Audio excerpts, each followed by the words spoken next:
Hello, what's up, Thomas?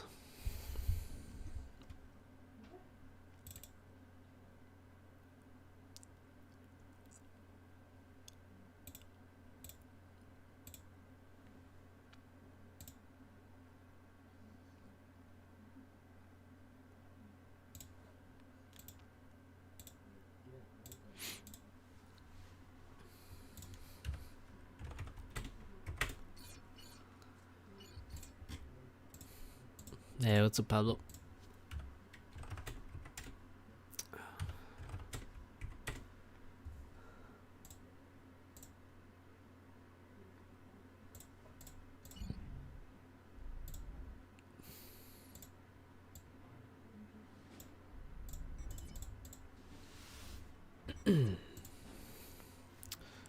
Matthias Lemvig Peterson. Hello, hello. Alistair. How are you? Alright. So, as the title says, it's time for Group B. Yesterday, covered everything from Group A. Will we get through all of Group B today? That remains to be seen, but we'll give it a go. Probably need to turn this down a bit. So, first series is Blackheart versus Swako. So, I got fun? No. Blackheart has a chat mod that auto responds to chat, obviously. Alright, so here we have Blackheart. He's actually managed to get Seraphim on Crossfire Canal, which is strange because I feel like the vast majority of people would ban Seraphim first here, so Swako didn't do that. Be interesting to know what he banned instead, because this feels like one of those maps where Seraphim definitely has an edge. Swako himself has Cybrant, very good faction for this map, of course. I'd say second to Seraphim. Probably Seraphim was banned by Blackheart, that's what I'd expect. The only other option would be that he banned UAF because Swako always plays UAF, but I'm not sure about that. So Blackheart's doing that build that is most common on Crossfire in terms of you build your factory towards this ramp, 2 engineers to the hydrocarbon to build it as fast as possible. Well, yeah, pretty much. And then the ACU gets 5, you can go 4, 5, 6 PGens. And then go second air. And he's going straight for transport. He's been scouted. Swako has actually gone first and second air. So no land factory for him, which is why he's able to get an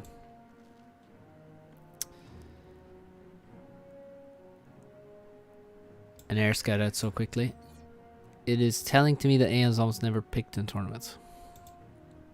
Well, I chose Aeon in this tournament, actually. It is rarely picked, that's true, but actually... Well, I picked Aeon and it was definitely... And we also saw yesterday Aeon picked by... Blast and Tagada. It's possible that, like, if Blackheart has Seraphim, I'm guessing that Aeon was banned.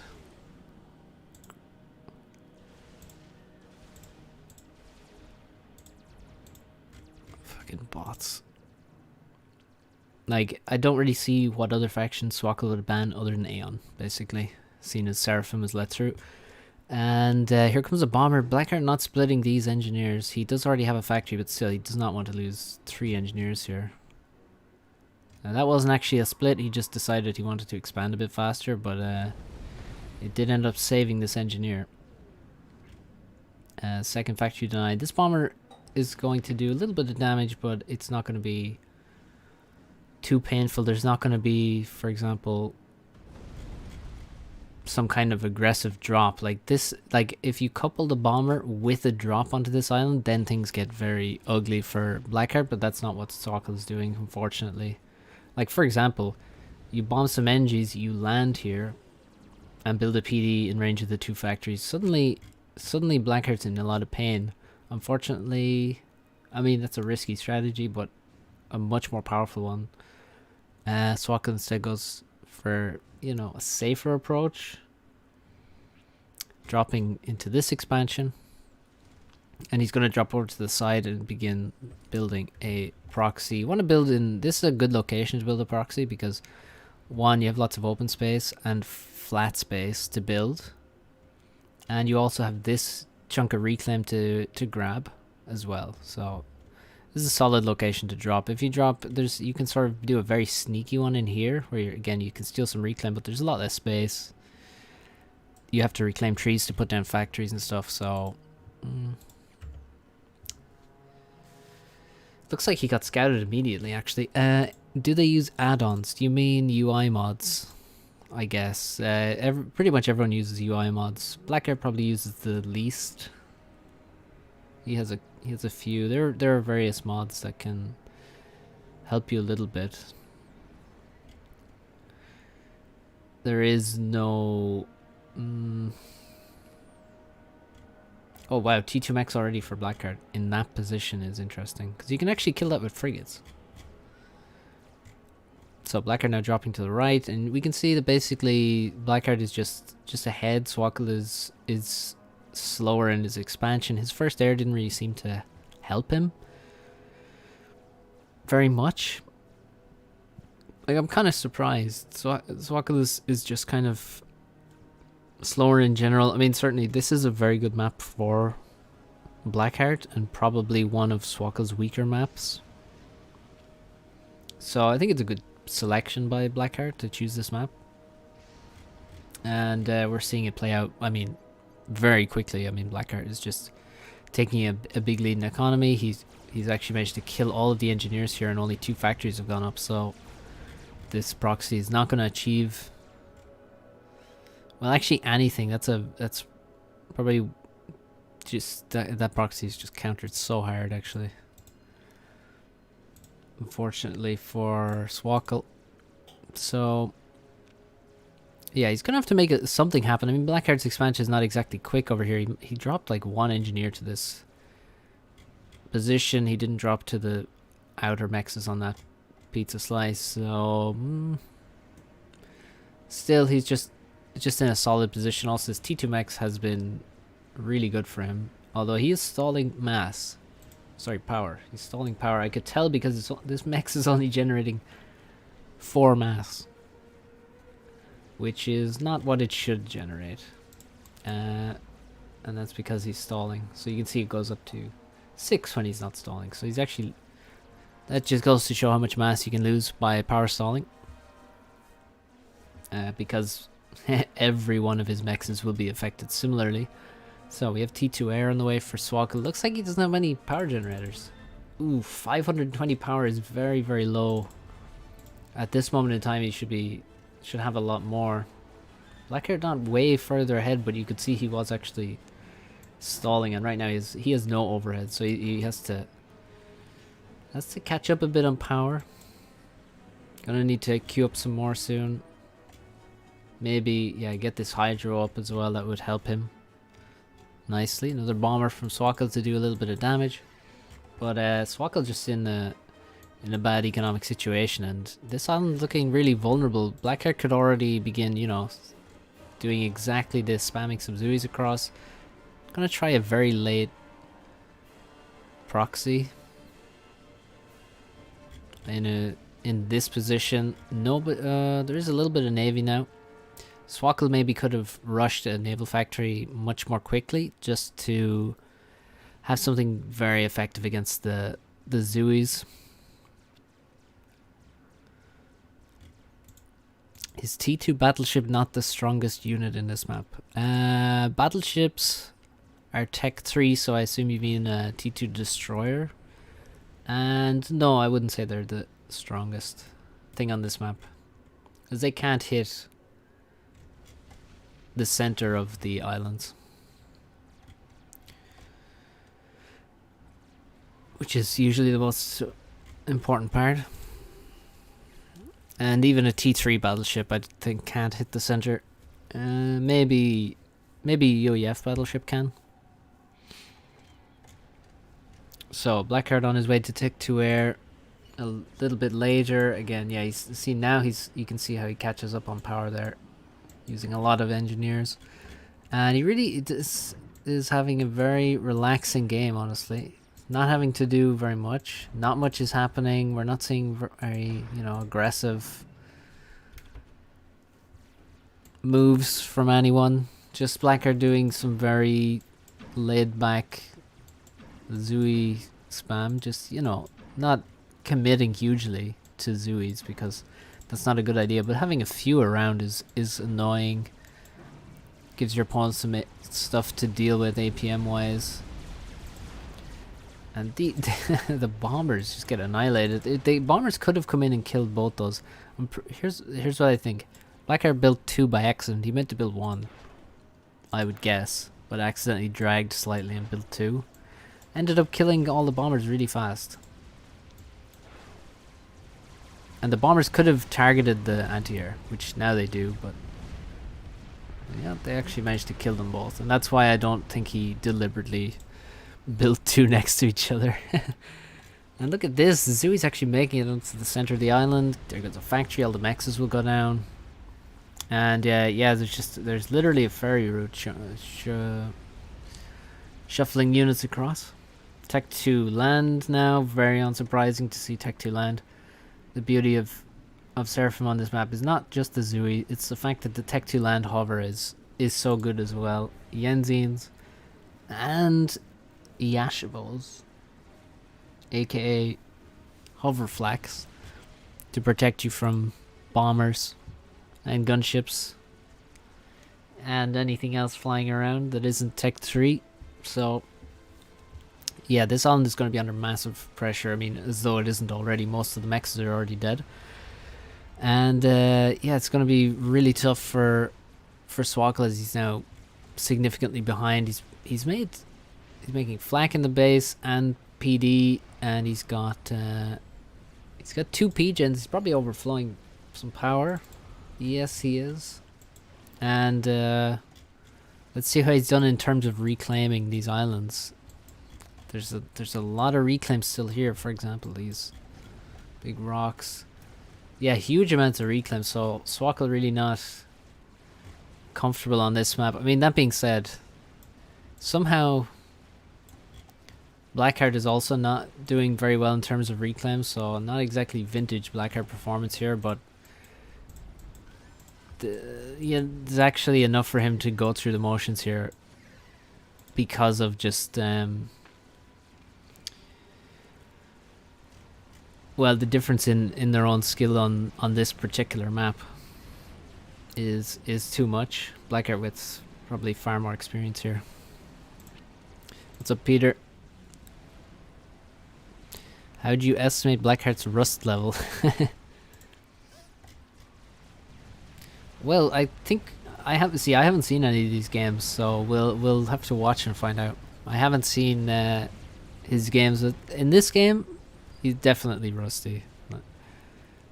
The fact that he doesn't have any of this reclaim here, and he's now grabbing this, that alone tells me he's quite rusty, and he's really not doing very much. Simply just knows this map too well for Swako to really challenge him. And really, Swako should not ever have allowed Seraphim to come through in the faction veto. Here's a air win for Blackheart. He's literally patrolling his air. So not really the most efficient way of winning, and he barely wins air actually. Well, yeah, there he does win in the end, but that's kind of It's another sign of the level he's at right now. He just patrols into his air. Let's see how much reclaim we got. 27k reclaim to yeah, only 15k reclaim.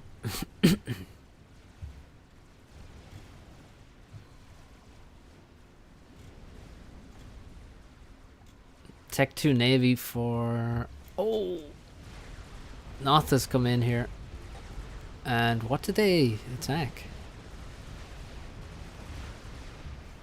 What did they hit on the first pass? They all hit the P-Gen, did they? Or not the P-Gen, the shield. On the first pass. Second pass they got taken out. This flak doing great work. The HQ survives. And the shield is, of course, back online. Is that's... Yeah, it's not upgraded at all. It's usually good to upgrade your shield once, at least, as Cybern. You don't want to upgrade it a lot, but you know, once is pretty good.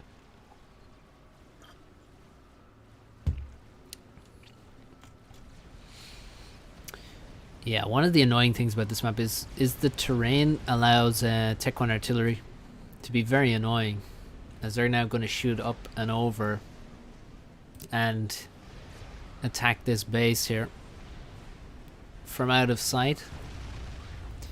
So we're going to see Tech 1 Pigeons go down. There goes a mechs, a Tech 2 mechs and storages. And yeah, it's pretty annoying to deal with. There's bombers coming in to take them out. Also Medusa or whatever Tech 1 artillery you have. I mean, fervors are not really going to deal with this, but the other Tech 1 artilleries can return fire from above. And yeah, you can see that Swako's being slowly overwhelmed here. Maybe at this rate it's quite quick. Gunships coming in. More drops from Blackheart. The Tech 2 land is here and can't really be stopped. Proxy in this position. And actually over here we see just... Looks like there was a Zooey drop here. Killing, well, most of this position as well. Swako doesn't have any upgrades on his ACU. Tech 2 transports coming in with units. Notha's coming in. And Blackheart just attacking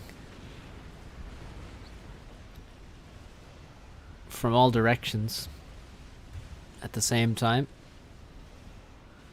Just overwhelming Swako. And Swako doesn't really have anything in return. I mean, he does... Well, he is... wow, that's a massacre of NGs anyway. He is... he has one Navy, but... He actually lost his Tech 2 Naval HQ and a lot of his naval production. Wow. I'm not even sure how he lost all of that. Blackheart's still with far more air. Far more air than Swako. Tech 2 air. Torpedo bombers being spammed, so he's gonna clean up all of the navy around the place, and probably just at this rate he could make plenty enough torps to simply torpedo the Tech 2 naval factory. Notha's killed all Navy packs in HQ. Oh, okay. Damn, I was thinking, I don't know, Zooey's or something, but then that didn't really make sense to me. Notha's, okay. Look how annoying these are.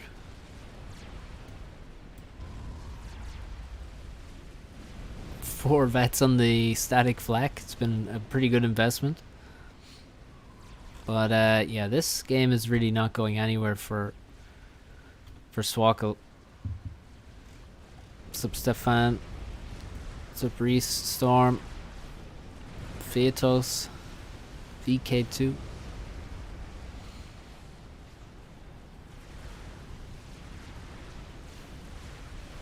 Get more drops. He actually takes a shot from the static flak, but doesn't manage to kill the artillery, but it does some damage and the Cerberus finishes them off. There's plenty more where that came from. Now, he definitely has enough torps here to kill all of the Navy at this point. Just needs to target the cruiser, followed by the anti-air, and then... Well, he chooses to go for the HQ first, which is fair enough. Prevent any more T2 ships from coming out. And he'll probably start building his own Navy. Yeah, there we go. And collecting a lot of reclaim as well. Also, a snipe on the ACU is very achievable as well. Should he want to do that. At the moment, he's still making torps. Probably can stop making those and begin just full Natha production might be the way. Or gunships or whatever he chooses, really. Plenty of ways to win from here. Swako trying to go Tech 3 air. I mean, he really should resign at this point, but he doesn't want to, which is fair enough. Let's see how many torps Blackheart has. Just 40, yeah. Not bad. Should stop making them. Yeah, there we go. Nathas now.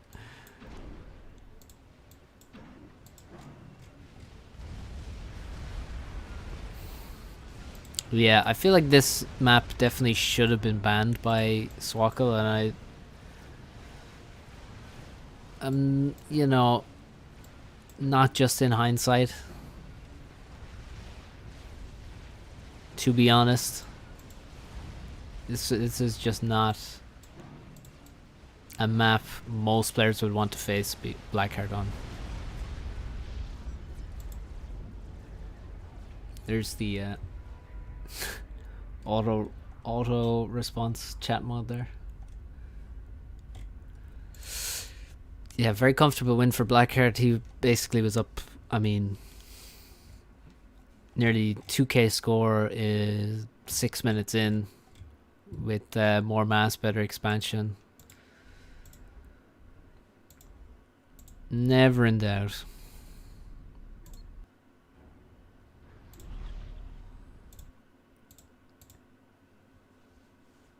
You almost never see anyone veto intelligently.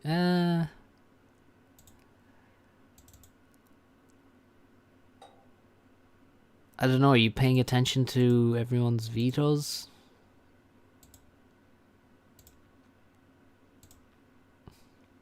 I think usually people make decent choices.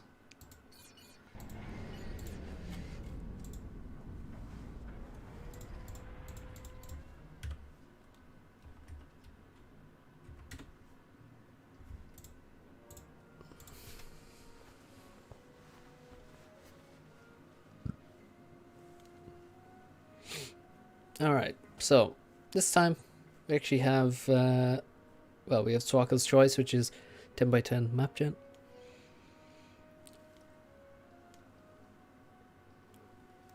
Factions are reversed. And this time Swako has Seraphim, Blackheart has Cybran.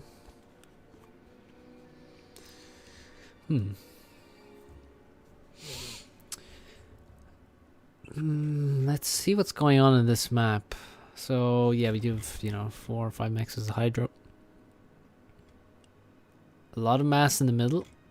We got, you know, some trees. Ooh, Salem wreckages. Yeah, let's check the reclaim here. 7.5k.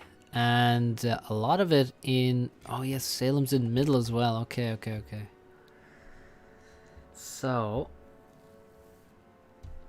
Salem wreckage here. 2 Salem wreckages in the middle. This is basically another Salem there.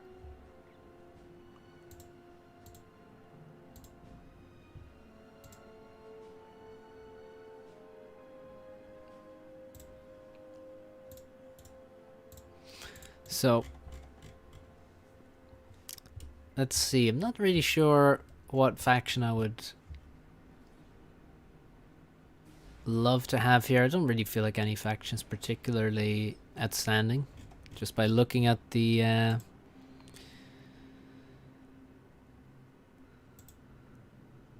layout.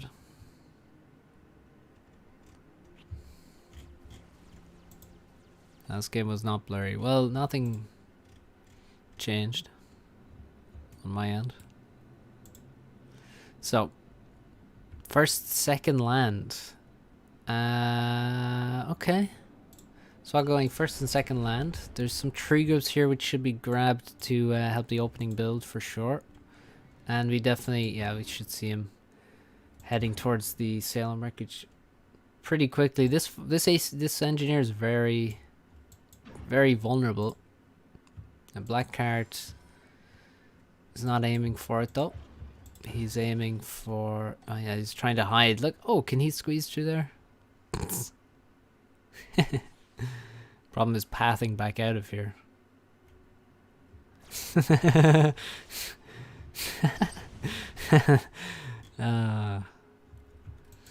Bomber coming in, and he's looking for that engineer. There we go.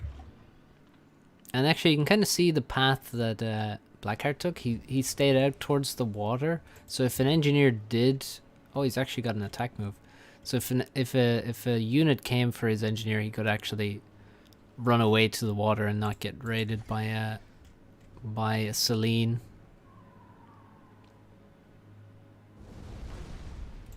Oh my god, ACU's not here. Air Factory is super late. I mean, that's an insanely late Air Factory.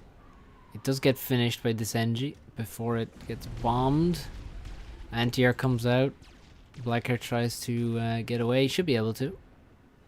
The anti-air is not following.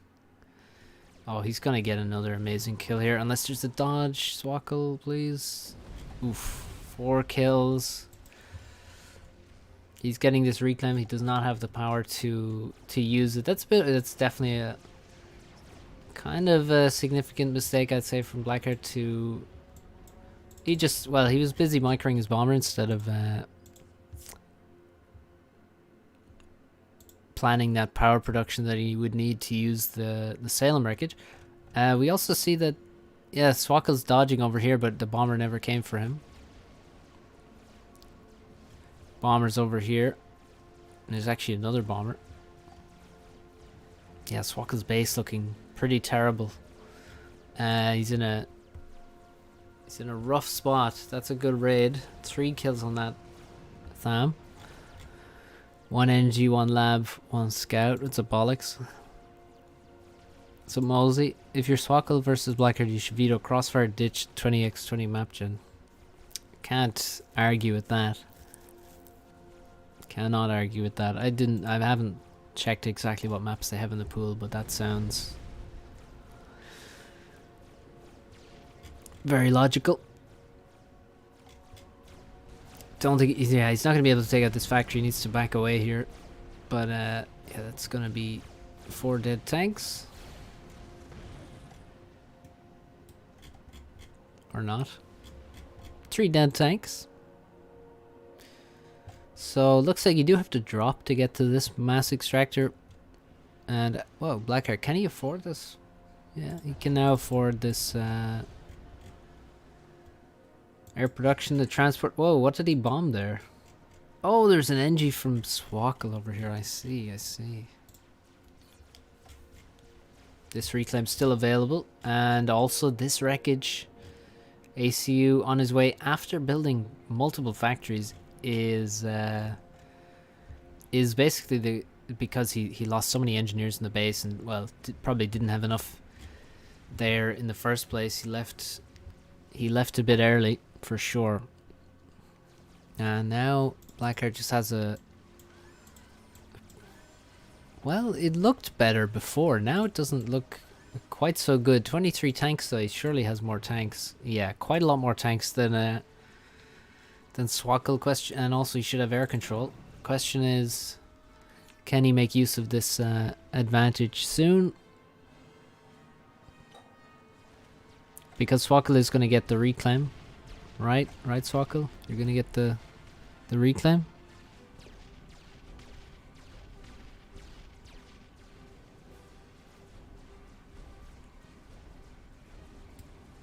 Hey, what?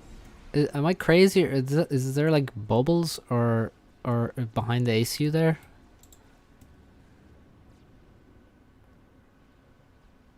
Come on, walk. Move.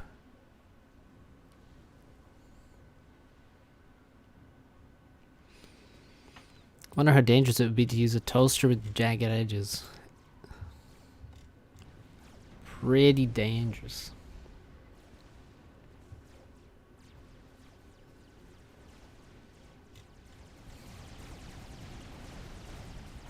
Looks like Swako can stop this raid. Pretty aggressive.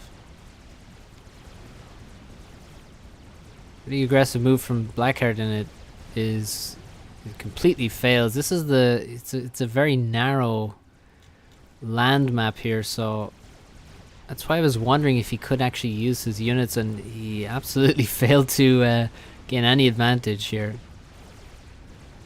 That was a bad trade, and left a decent amount of mass on Swako's side, so that's a really major win for Swako. Blackheart stealing mass, and I think the wreckage got damaged as by the Zooey here as well, so not taking the mass is pretty sloppy. Like, that was huge, and now Swako needs to be careful because he's shooting the ACU. He's not shooting units. Okay, there we go. But nice overcharge. But yeah, has to be careful. I mean, he does have water to retreat to, but still, I think Blackheart could have gotten a lot of damage on Swako. Rather, I know he could have. The question is whether he had... Did he have this radar available to him at the time? I'm not sure. Swako being brave with no reason, because he's got less units and he's got less radar, so bit unwarranted there, this aggression, but it's, you know, honestly, it's kind of working out. Well, at least it's not he's not dying. Now if he keeps walking away from the water, the risks increase. Blackheart with 2.5k more reclaim. Everyone's got... Actually, Blackheart had a transport. At least he was building one a long time ago. I never saw where he dropped. I'm assuming over here, but didn't drop this mechs, which is a mistake. He could also have dropped this. What would be the most dangerous household appliance if they had jagged edges? Well, I guess a toilet isn't an appliance. So we'll rule that one out.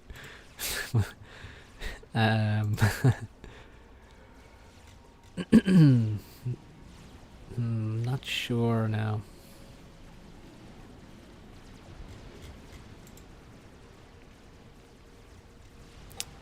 Yeah, Blackheart gonna farm some nice kills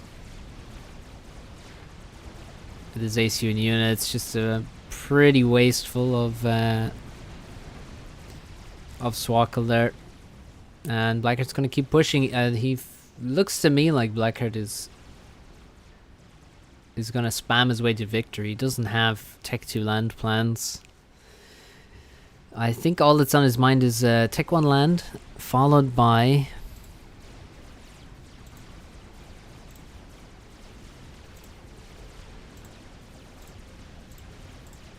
the gun, perhaps, if at some point. Vacuum cleaner.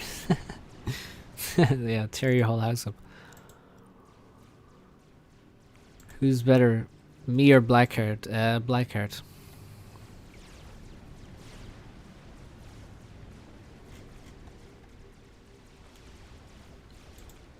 Blackheart is the best FAF player ever, and not at his best now.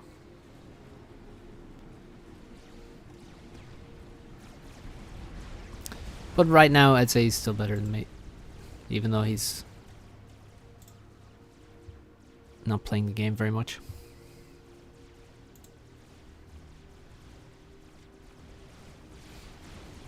Yeah, so Swako is the one who goes for the gun here, which he was kind of forced into. He's just constantly losing ground. He doesn't have the units. He's taking bad trades on a regular basis, so falling back and getting the gun is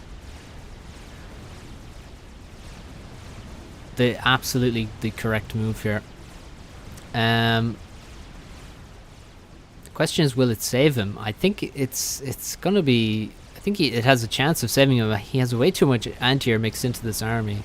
Thought Nexus was the best FAF player. I mean, in terms of like all time. I don't mean exactly right now. I don't think Blackheart's the best FAF player right now. But overall, I would say he is. I guess from Germany. I think Nexus now the GOAT? Don't think so, no. I don't think he's even ahead of... He's not even ahead of Petrick. I think Petrick and Blackheart are for sure the two best FAF players ever. Nexus can't really be the GOAT without winning things before... Like, he didn't win anything before maybe 20... I don't know. 19? What's up, Swako? You got the gun at the right time. Problem is, your units are running away. I wonder how much surely you can't afford all these factories. Or can you? Alright, fair enough. You still never got all this reclaim. But yeah, if we check out the units, we got about 30 units. Blackheart's army is not super scary. I mean, it is way more. It's 86 units. The front line, it's, you know, less than 50.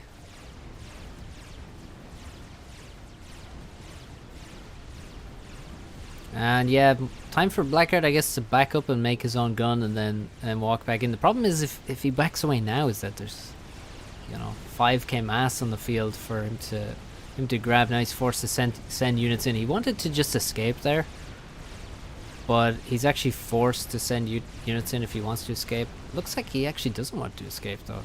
He wants to continue pushing, which sort of surprises me. The unit control from Swako is not good here. The units should not be running in like this.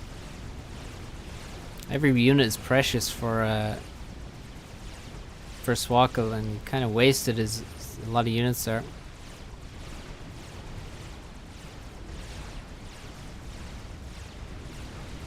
I don't think people forget about Zoc. No.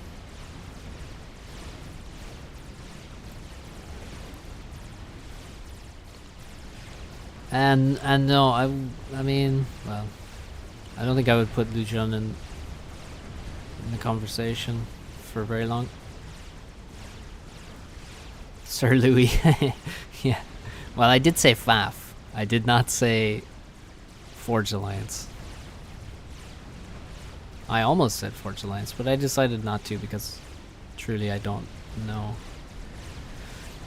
very much about GPG times. Poor Swako gets Mantis spammed, over spammed.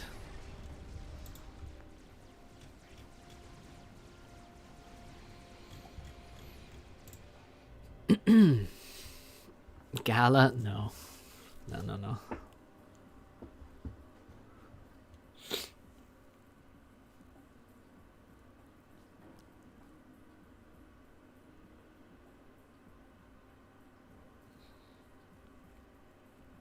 Can be as good as Jagged with 1.78 years of practice. Yep, true. Not wrong. What about Farms? I mean, Farms is extremely good. But, you know, I'm interested in people winning tournaments. Farms can never wake up in time for a tournament.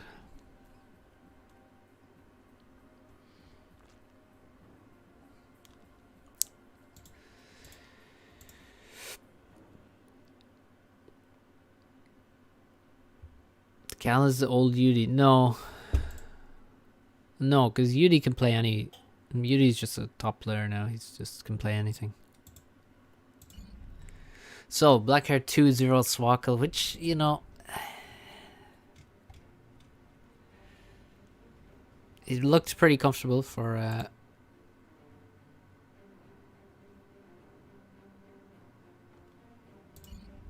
Blackheart there. What's new in the yesterday patch? Yesterday it was a server update. Yesterday.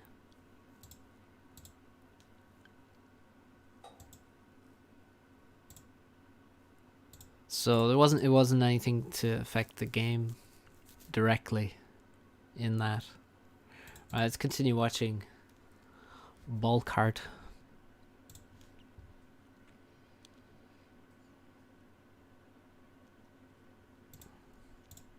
Yeah, in terms of like top 5 ever, I guess you could say Blackheart. Let's just forget the order, but let's say top 5 players.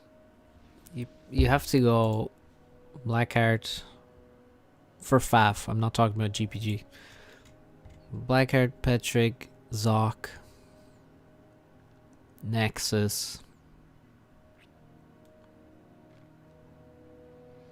and you probably have to say Tagada, I guess. No, there won't be a bounce patch. No. Bounce patch came before the groups. That's probably the top 5. Based on like skills and tournament performance. Craze Chariot was the other person in my head. Ajax I don't think is really... Mephi I definitely wouldn't say. I'd say I definitely put Ajax above Mephi. Even though Mephi won LotS the first time around. I would put Ajax above him. Face when you win 2 Imicot. I know, well, look, you know. I'm obviously a little biased.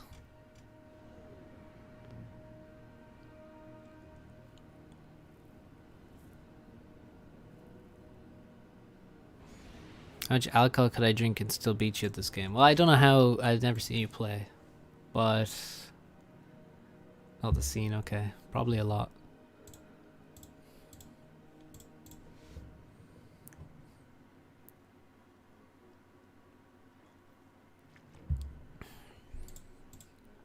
Who's the best Sentinel? I mean, yeah, you gotta say Gala is the best Sentinel ever, obviously.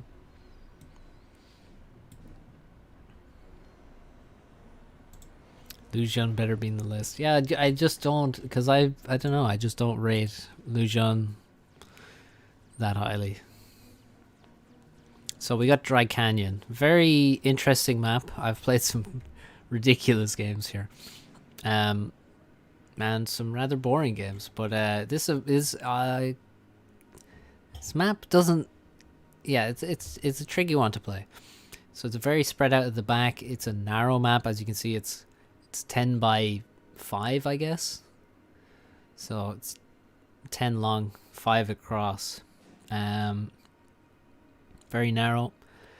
And we got this kind of weird 4 mexes, 2 hydras in the middle. There's chunks of reclaim around, but not that much. But very important that you grab it early on, honestly. You need to be grabbing some of these stones. Definitely a good map for labs, and we've seen a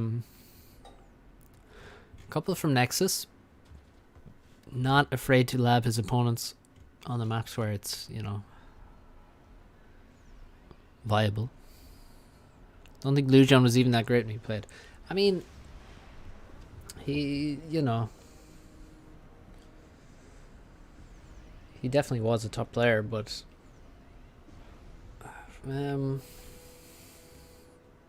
I didn't see him in 2012.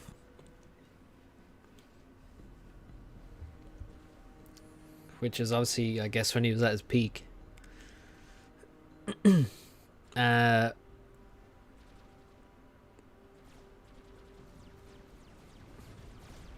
But there's like a top player, and then there's like, you know, the 5-6 players I mentioned before who are just, you know, another level above.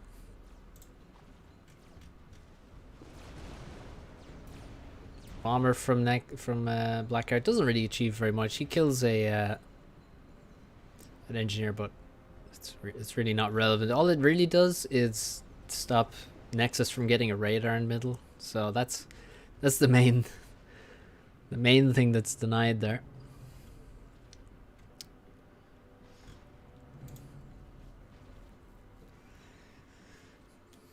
Skill level at the top doesn't really increase over time, to be honest. Not like at the very top. We're talking at the very top.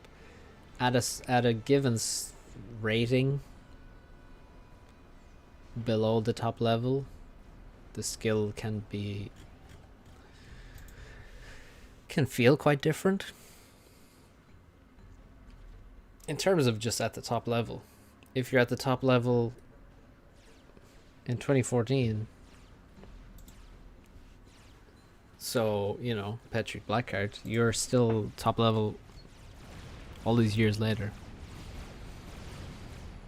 And you will have learned some new things, but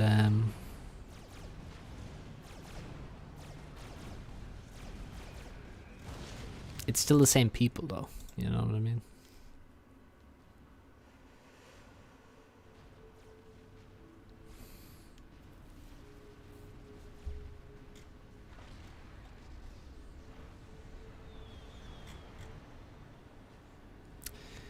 You can't tell me Lujon was at the very top in like 2010. It's the same skill level of 2021.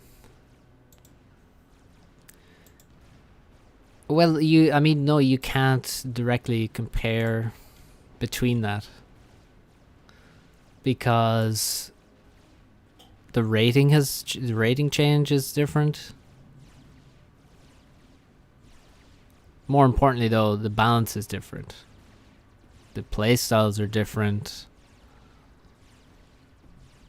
I mean, the balance is massively different at this point from 2010 for sure. It's completely different.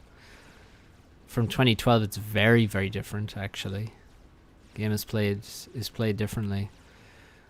So, yeah, you can't have direct comparison. Looks like Nexus is very comfortable on this map, and I think UEF has been a good choice for him. The labs in the opening, I'd definitely rather have strikers than Thams. I don't really see the massive value in having Seraphim compared to, you know, Cybern or UEF here. Definitely would not have a problem with either Cybern or UEF here. Even Aeon, perfectly fine on this map. I mean, there's some maybe terrain issues on the sides a little bit. 2012 didn't understand tree groups. That's very true. Everyone loses to the people who never play. This is also pretty much true.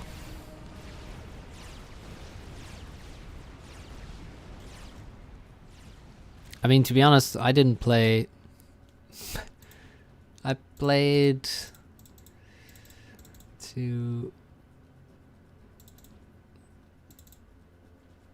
like 4 games this month.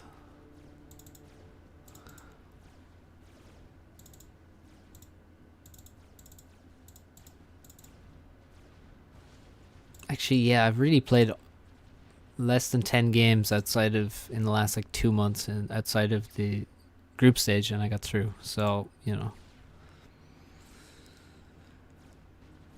That's just kind of a thing with this game, is that if you're, you know, nobody's putting in huge amounts of time, so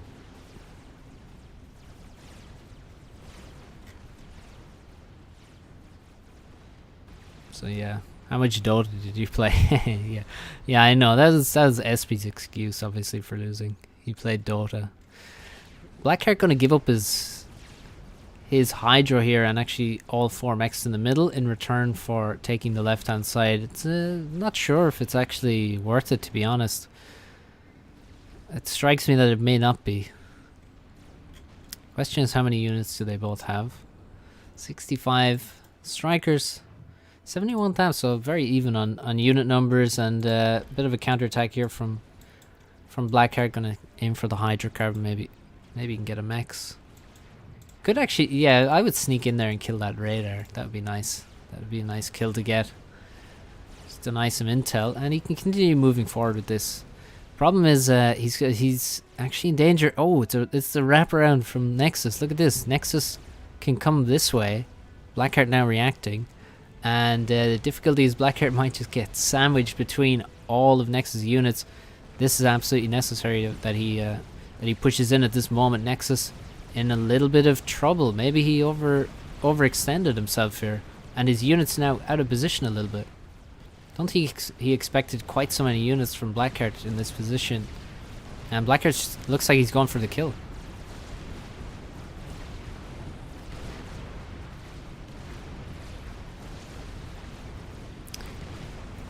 Nexus completely out of units, and there's a lot of Thams left. And a couple of Zooies too. Although they're probably too close to shoot at the ACU. Nexus looks like he's going down. What's going on the other side? Well, Blackheart in no danger whatsoever. And Nexus went for the big brain play. Honestly, he's like, how about I just wrap around with my units and my ACU and trap Blackheart on the left hand side. But Blackheart had kept enough units for to just counter that, pin him against the wall and take him out. So yeah, Nexus taking a risk there, which he probably didn't need to take. He's in a very solid position. Took a risk and Blackheart just responded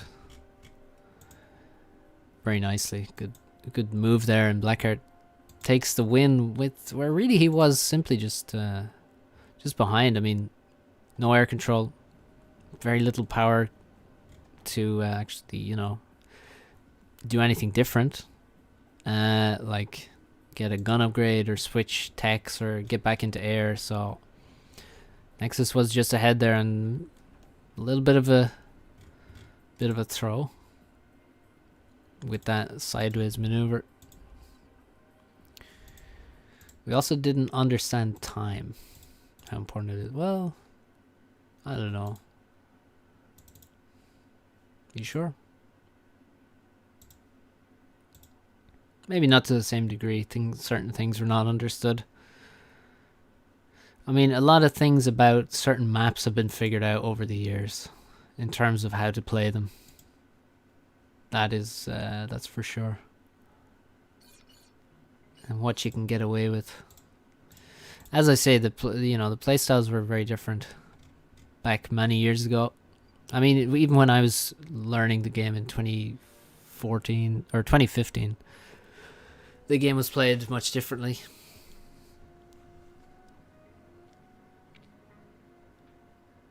But not at all to the same degree as further back.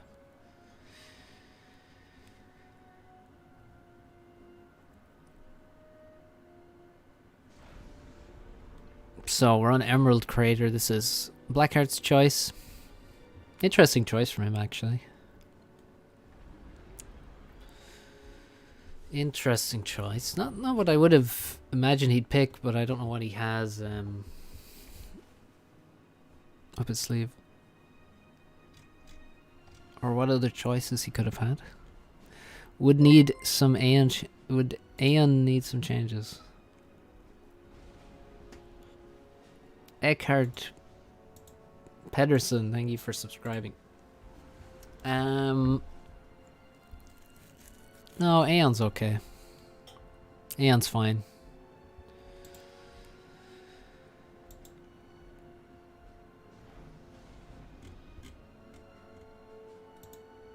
Do balanced discussions decrease overall human happiness? Yes. Absolutely.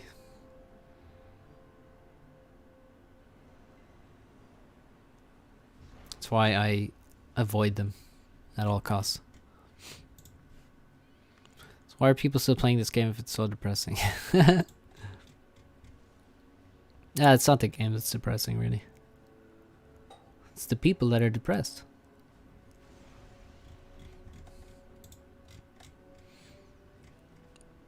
It's an epidemic. Sadly. Alright. Blackheart. Yeah, this is one of the things about this map. You can't actually really afford a third factory.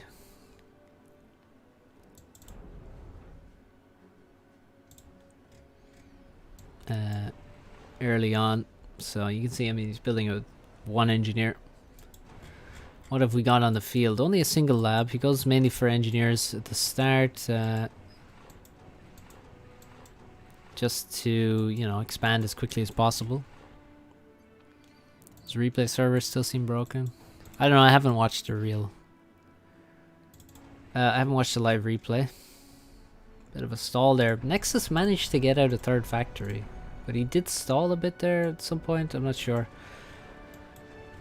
But he manages it, somehow. And he also has 2 labs and 2 tanks, so way more aggressive in terms of his units.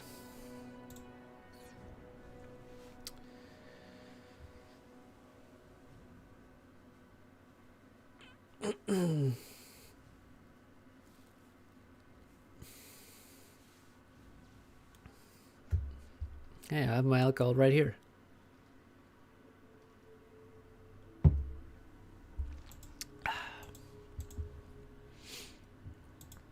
So.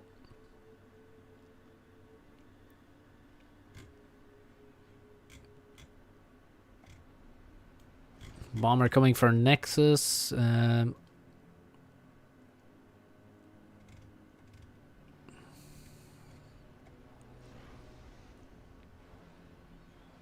Transport coming for Blackheart. I do prefer the choice of a transport, must be said. Thing is, does he have any NGs to drop here? He's very little in his base. He's got 3 NGs. He's going to want to finish this factory before he drops anyway. Oh, we got another NG out. Probably bring this tank too, I guess. Question is, where does he go to? I would expect him maybe to drop ahead of his commander. If I had to guess, that's where I would expect him to go, is ahead of the commander. But we'll see. He could go the other way. Okay, he is going the other way. He's scouting ahead, seeing that there's no tank here. There is a lab, but it's not coming towards that expansion. Your replacement for adult movie. What an achievement. That's pretty impressive, honestly.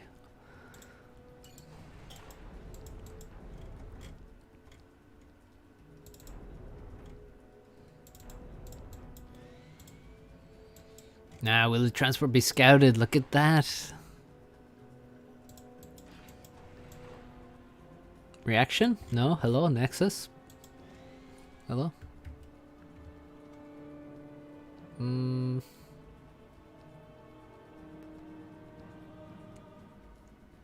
Interesting.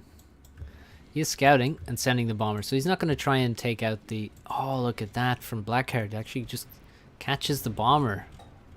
That's a really nice move, and now the lab is coming back to attack the engineers. That factory is definitely going to go up.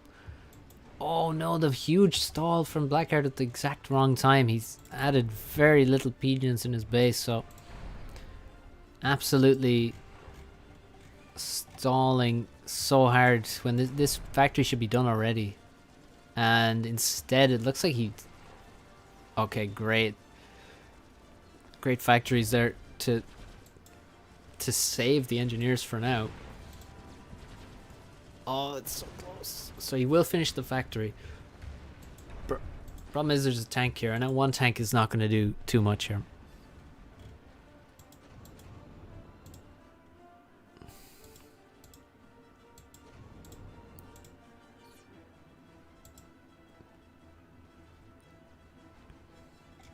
So both ACUs over here on this side just peacefully splitting the mexes between them.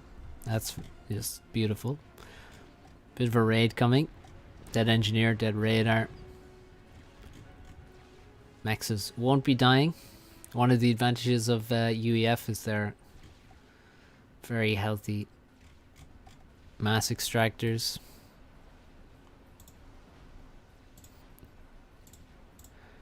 Russian flavored.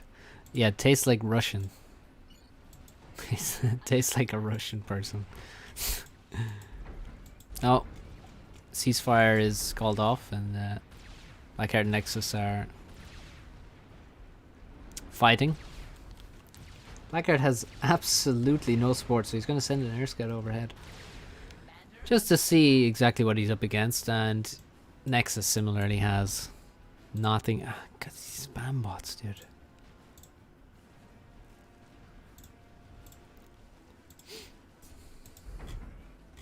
Yeah, not looking great for Blackheart, but pretty even actually. I mean, there's quite a few units over here. One factory, one mechs. Where are these NGs going? I have no clue where those NGs are going. That seems like a misclick.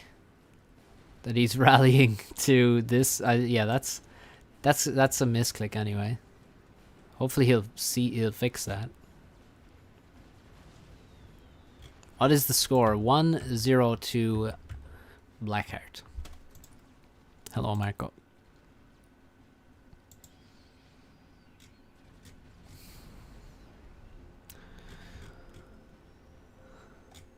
Okay, there's the raid in this position, but again, a factory means it's pretty much secure. And yeah, Blackheart is going to build a PD back here, which is interesting. I guess he will build. The thing is, the PD is not in range of any of the mexes. I would have liked if it was like here better, because then he really can't build the mass extractors right now. Nexus could build them. I would say the thing is he can't really build a factory behind the PD because of the terrain. But okay, he does get the PD up basically so he can build a factory as well. But yeah, it's not looking great on this side. Seems like he's kind of ready to not push the envelope here, but because he does have some control on the left hand side. Over here, looking really good with this raid, thanks to the transport. Transports to the corners is absolutely essential. And actually looking at it, Blackheart with control of both of his corners, Nexus with no control of his corners. This lab has actually killed everything. Killed an NG and 2 mexes, denied this mex, which is slowly decaying, and the advantage Nexus has seems to be mainly in the middle. And maybe just overall Nexus has slightly more tanks here. 68 tanks, surely Blackheart doesn't have that many. Yeah, no, 40 tanks, so certainly we should also see air control. I mean, virtually no air for Blackheart, but I mean, he's the one doing damage with air with the transport primarily. So Nexus with potential, and Nexus actually gets his own PD up, which is in a far better position, obviously. I mean, he had the better position, and Blackheart just being annoying with his commander. The thing is, look at all these units. Look at all these units, and they're. This is a kill order right here. This is an order that says. I don't know exactly where Blackheart is, but he's probably here somewhere. That's what Nexus is thinking. He's probably here, falling back to this expansion.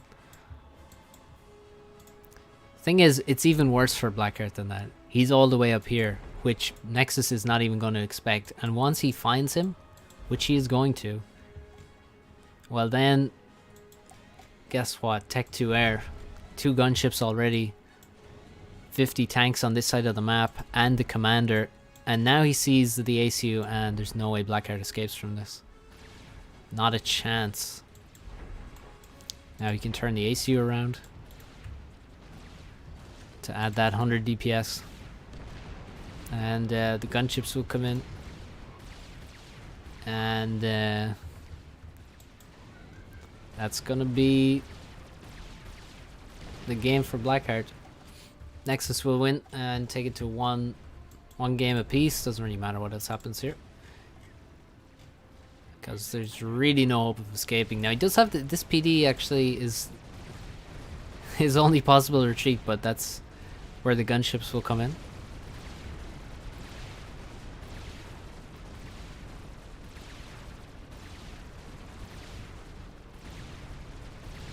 ED down, ACU down.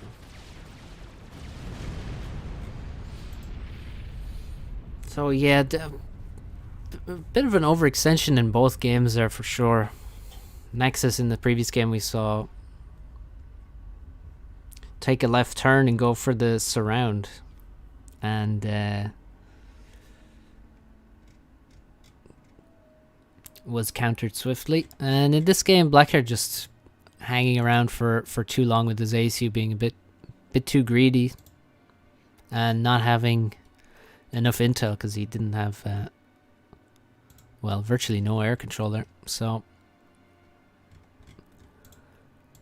a nice move from Nexus just to understand the position and just say, well, I mean, there's really no way out for him if I really begin to push all my reinforcements towards this expansion. To be clear, I mean, Nexus was expecting Blackheart to be on this side of the expansion and retreating away. So the fact that he was up here was just a guaranteed victory at that point. But if he was down here, there's much more chance that Blackheart actually escapes. But still unlikely that he does, actually, given the gunships. So 1 apiece, and we go to a decider.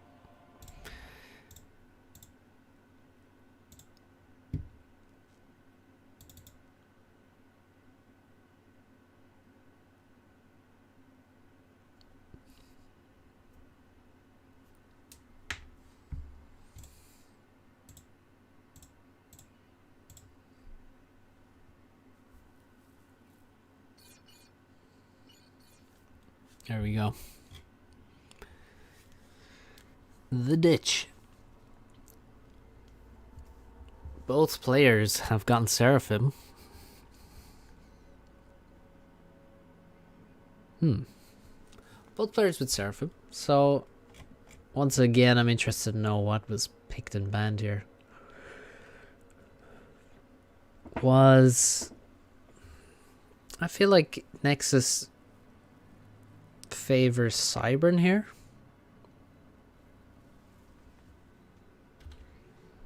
So maybe he picked and banned Cybern. Maybe they both did. That's what I expect. I mean, UEF, of course.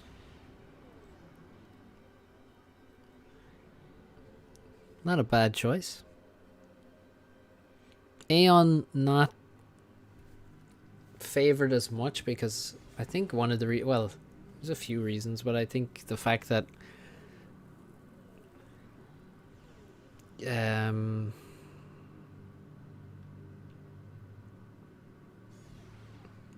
I'll talk about that in a second. Yeah, Blackheart is from Germany. Yeah, the reason Aeon, I guess, is less favored on this is basically you get straight to T3 air, which means, you know, the Swifty advantage is not really relevant because you're going straight for T3 air. You're not really going to make Swifties. And also on Tech 3 air, you're not going to have great options. Don't have, well, you do have a Tsar. The Tsar is kind of fantastic, but you don't have, you know, restorers aren't that great. Does TA for life ever play FAF again? TA played, I don't know, did he play sometime last year for a while? He did come back briefly and play a lot of games and then left again. But he hasn't been around. Didn't come around for long, and he's gone again. So, yeah, both players doing what you do in the ditch in the opening, which is concentrate all your build power in the one location to spend all the mass that this engineer is grabbing. Because, you know, 430 something thousand mass on the map in those rocks. So you can see the main thing is to have your engineers build without moving, so you can get as many pigeons up as quickly and efficiently as possible. So we got 4 factories from Nexus already, 3, a 4th one coming up for Blackheart. He's grabbing some trees and stuff. He's going to spam Engies from 3 factories. Transport coming out of his Air Factory. Same thing for Nexus. I mean, they have virtually identical builds. One difference is that Blackheart's making mass extractors a little bit sooner. And that's kind of the main difference. In terms of power production, dead even, 420 blades for both of them. Nexus, and look at that, they literally leave the base at the exact same time. Nexus has 6 engineers aboard, Blackheart with only 5.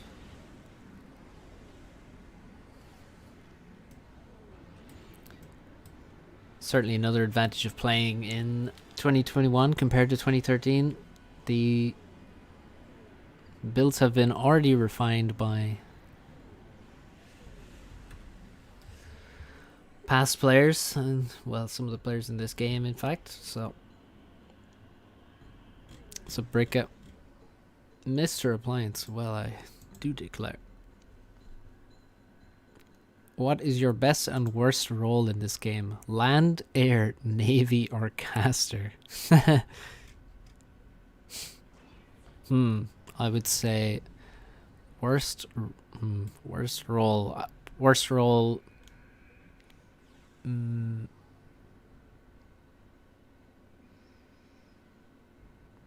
role, navy.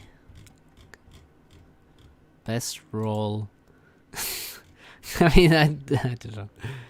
Best role, land, sure.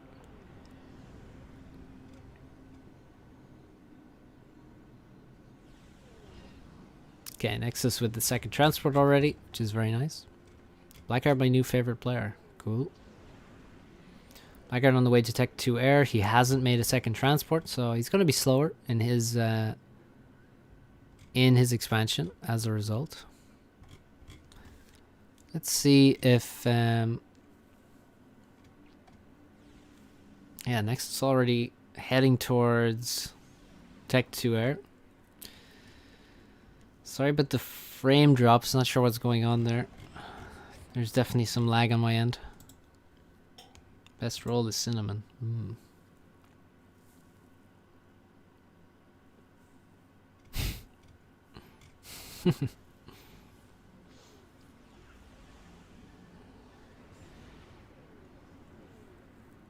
Most sausage rolls are pretty bad. No, Blackheart is not new, far from it. One may even say he is old, but not in his company.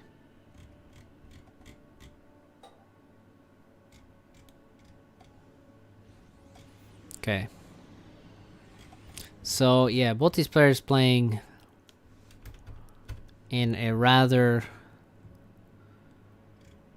straightforward manner.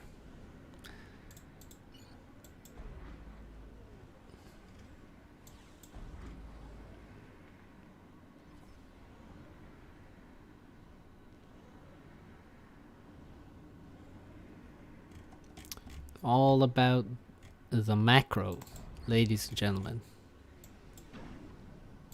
Get them P-gens and get to Tech 3 Air and then get them P-gens.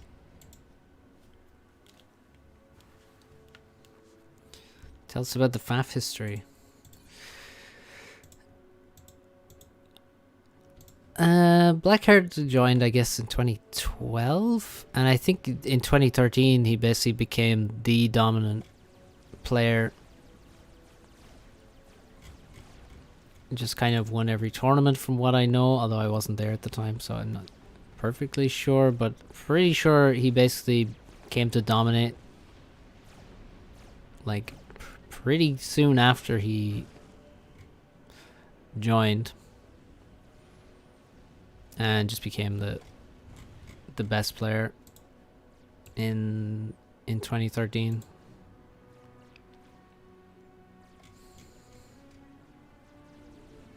(2012) was the year FAF actually was,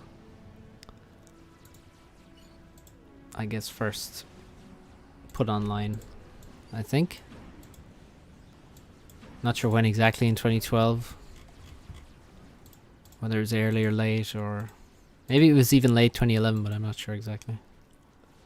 The vibe. No, not eating any snacks at the moment. Maybe when I get peckish. This drop from Blackheart is amazing. There goes Tech 2 Max. It's very likely that these were upgrading, although I did not check. What about Blackheart's childhood? Yeah, okay. That's a lot of NGs in this position. Tech 3 land on the way, 90% for Nexus. Nexus does like to go for Navy a little bit sooner, so he's got significantly more factories. He's Blackheart with some misplaced storages, that's funny. One Tech 3 Max in the main base. Tech 3 land also, well, a bit slower for him. Nexus with just a very significant lead here. 30-something K ahead in mass. And this drop continuing to kill things. There goes the Tech 2 Pigeon.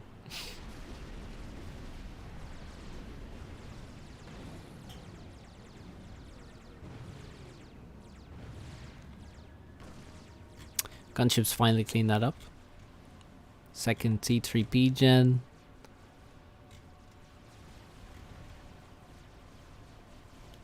Let me just show you how many mechs Nexus has. 6 Tech 3. Sorry, make it 8. I'm sure all of these are upgrading. Yes, all 4 of those are upgrading. Let's check some of these ones. That's upgrading. Oh, it's actually getting killed though. Yeah, so just insane macro from Nexus. Dream is his RL friend got him into the game. Alright. I can't remember a Dream.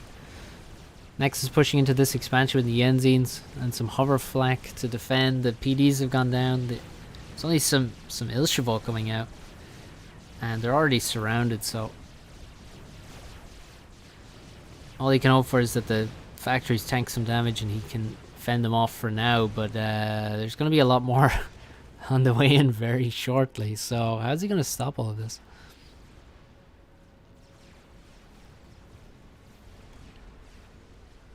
This is the question. Blackheart, you know, in response you can see he just doesn't have the same level of Nexus. I mean, he does have a big eco. He's got Tech 3 Mexes, but not nearly as many as Nexus. Nexus with 1, 2, 3, 4 Tech 3 Pigeons now. Just to remind you guys, we are only 14 minutes into the game, by the way. Just so you have an idea of what you're dealing with here. This is not, you know, 40 minutes into a game. This is 14 minutes into a game, and yeah, Nexus with the addition of some Othams, which I think were dropped forward from this factory because there is no further forward factory. Pretty sure they were dropped forward and may not even have been necessary. So now its expansion's completely run over, and what Blackheart's hoping to do is catch the ASF of Nexus. Now he does actually get in behind them, and he's getting, I mean, you can get insane amounts of free kills with just a few ASF behind a pack of them like that. And oh, Autumn's very vulnerable in that transport there, but he does drop them off. They don't get found. There isn't radar coverage in the area because too much stuff is dead. Nexus sending NGs across, but they're kind of idle. He can spam some factories up here, take this expansion. That's a lot of factories here as well, actually. And he's also winning Navy. And his Tech 2 land is reaching the main base, where Blackheart had actually planned to just go for the Hail Mary play of rushing an Awasa. And Blackheart never could find the ASF of Nexus. He chased them, but they split in various directions and basically survived. And now Blackheart calls it because there's very, very, very little chance that well, he could perhaps finish the Awasa, but then there's very little chance it doesn't get sniped, and in the meantime how does he stop, you know, things like this, these atoms? I mean, if you imagine any of these atoms got to this base, there's nothing that can stop him. There's one factory producing atoms. There's no PDs here or anything. I mean, there's, and of course this base is already gone. So one Awasa a comeback does not make in this kind of scenario. Oh, Nexus paused the 95% T3 max. That's a bit disgusting. Yeah, if we look at next macro, he look at that, dude. He has 300 mass in the bank, aka he's not stalling. And he's got T3 max in every expansion, except the 95% one. In all the, you know, the core mass. Still has all of this reclaim available.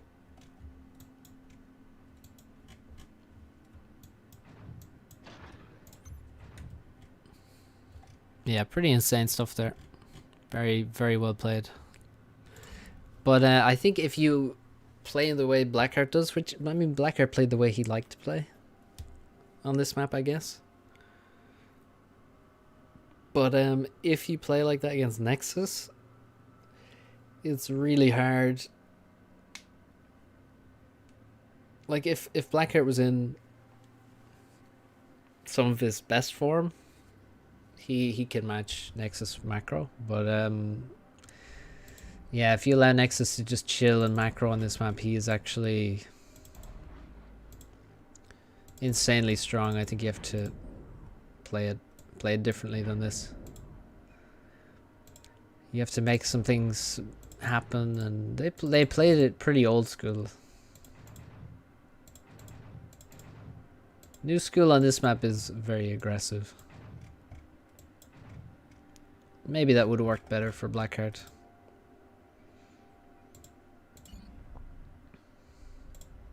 AKA, you know, proxy. Multiple proxies if possible. Get some spam going while you're doing your Tech 3 air rush. That being said, macro play is just very, very strong on this map. So Blackheart loses 2-1 to Nexus in that series.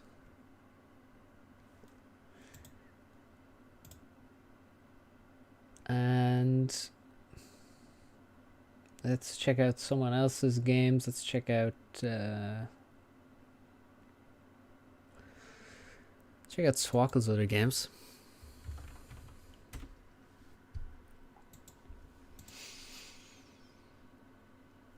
Two on bomber spam, yes, of course. So we saw Swako Blackheart. Let's watch Swako and Arch.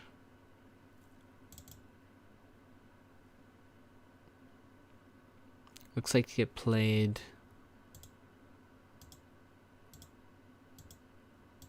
some map gen.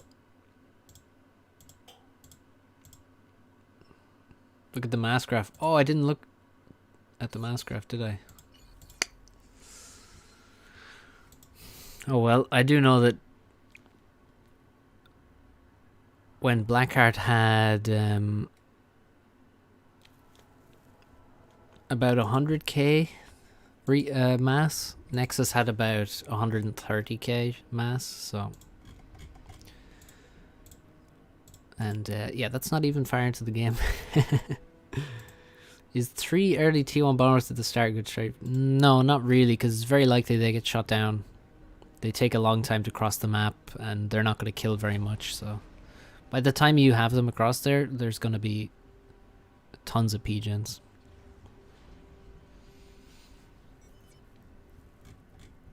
So, welcome to a 10x10 map generated, well, a random generated map. Pseudo-random, I guess.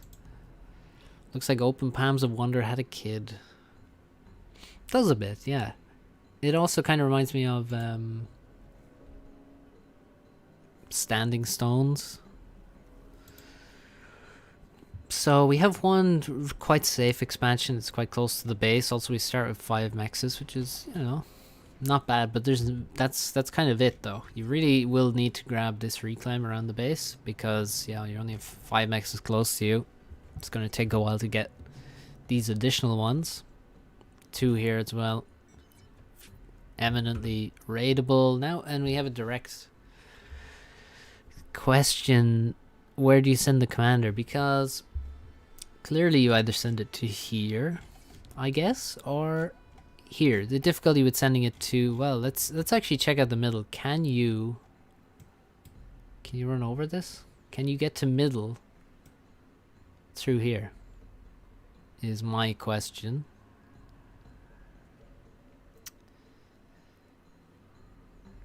Feels like you can, maybe, probably. That's going to be crucial. I would actually make a scout at the start to test that. And hey, look at that. We have our answer. There's a lab going straight through the middle. So that actually tells me that you can send the ACU to middle. I was thinking if there's only ramps at the sides, then you wouldn't go to middle probably.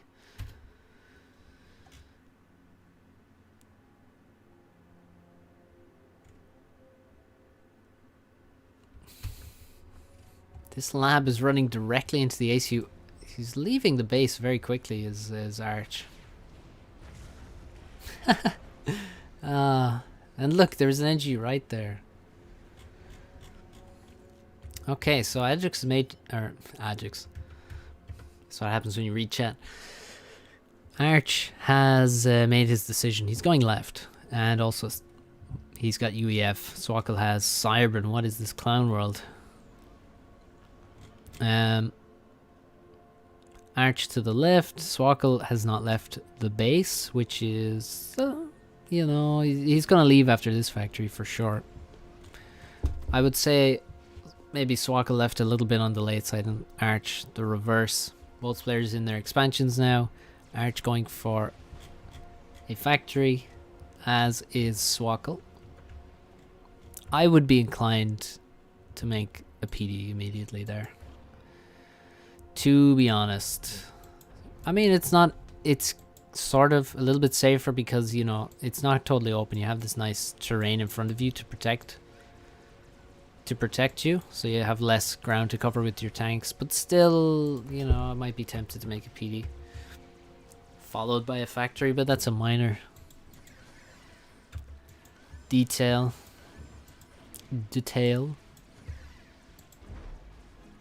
Yeah, no defenses here, so the engineer is pretty brave taking that mission alone, and also nothing to defend really any of these engineers. So Swako taking risks with the Engies, and the upside is that Arch is not balancing his eco correctly. He needs to not build this factory because he simply cannot afford it.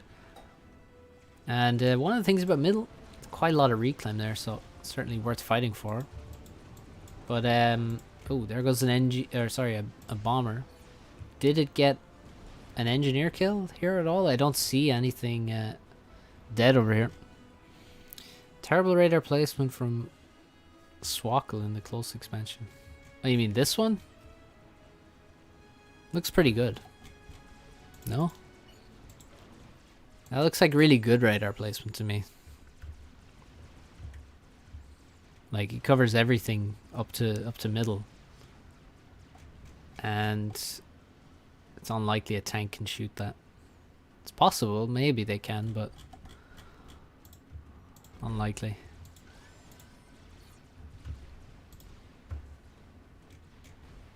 So, transport for Swako, that's how he aims to... Well, actually, what does he aim to do with that? I was thinking he's going to take an expansion. Wait, he's got 2 engineers in there. I think a unit drop might be the thing here. Yeah, it's possible a tank could shoot it, but like... Now you're really nitpicking. Because, like, you know... I don't think most tanks will hit that.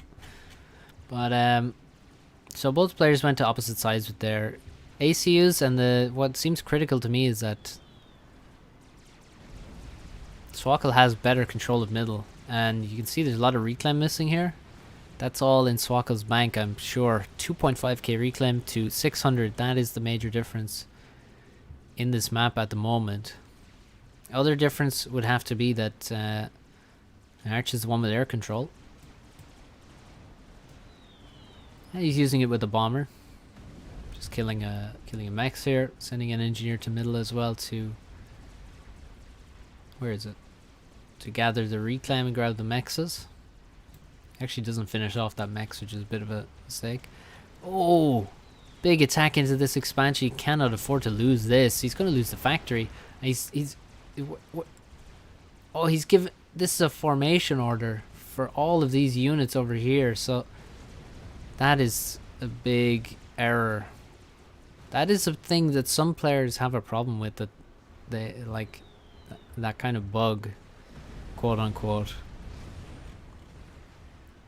Like, I've never really had it happen to me, but some players accidentally give formation orders, and basically when you give a formation order to a group of units that's very spread out, they will all come back. Like, say if I grab all of these, and then I give a formation order, which is, you know, where units move forward in formation together and don't break formation, then what they're going to do is they're going to all come back into the center of the group to form up and then move forward. So that cost him massively there. Like, he probably had enough units to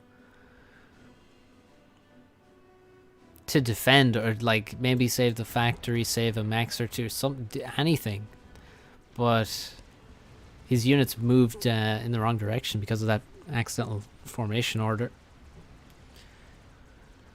I'm very fortunate I don't have that issue. I see Alistair and Geeb have that. And now he's left he hasn't dealt with the units, and he's just gonna lose this expansion again. For free. PD is not gonna finish. That's more wasted mass. And if you couple that with the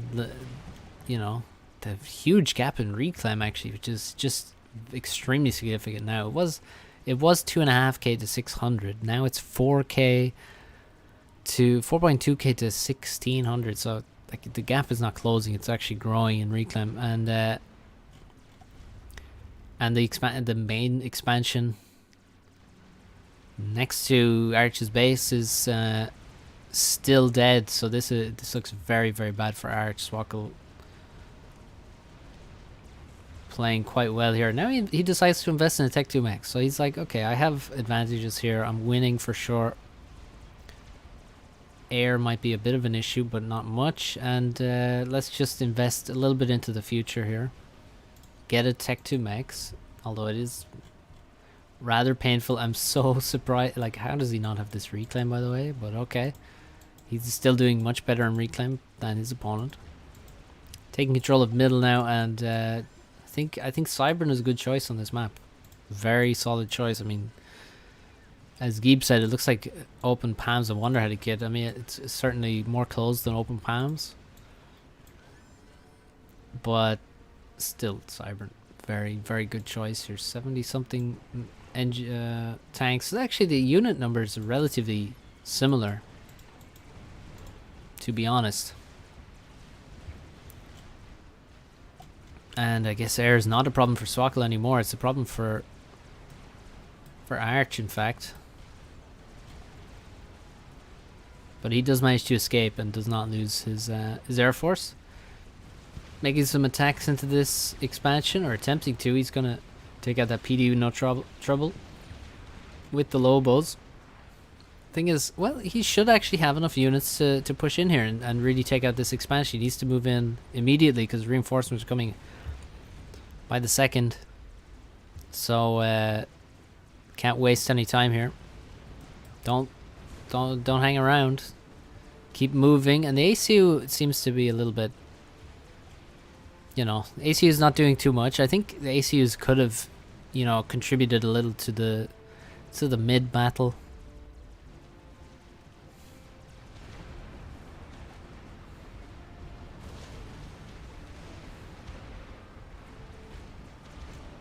Well, to be honest, it was probably killed by an artillery because there's a whole army of artillery here. And he kills the factory in one mech and does not kill the other mechs. It's sort of, yes, I'm not sure. Why is he going backwards and forwards? I'm not sure. Hydro. Can he win this fight though, by the way? Like, there's a lot of reinforcements have come in. He will finish off this mechs, which is nice. And actually Swako has Tech 2 on the ACU and he's pushing into the expansion with Tech 2. Now how are you going to fight these Tech 2 PDs with just Tech 1 land and a little bit of air? I mean, this is a nice move from Swako. Getting an upgrade here. What's wrong with the UEF? I don't really get it. Like, you realize the UEF player is losing. I don't see what's particularly good about UEF here. Tech 2 land coming for Swako. He's got 2 Tech 2 mexes, Tech 2 ACU, Tech 2 land on the way. He's got to be a bit careful in these longer term investments that he doesn't end up, you know, getting spammed out of this position by units. Also, the positioning of his PD means that if units come around here, he won't be able to shoot them with the PD until they come up the ramp. But it's just a full-on counterattack. Okay, so Arch is just going to run past this and just try and kill this expansion. Anyone else notice T2PD was refused to shoot stuff?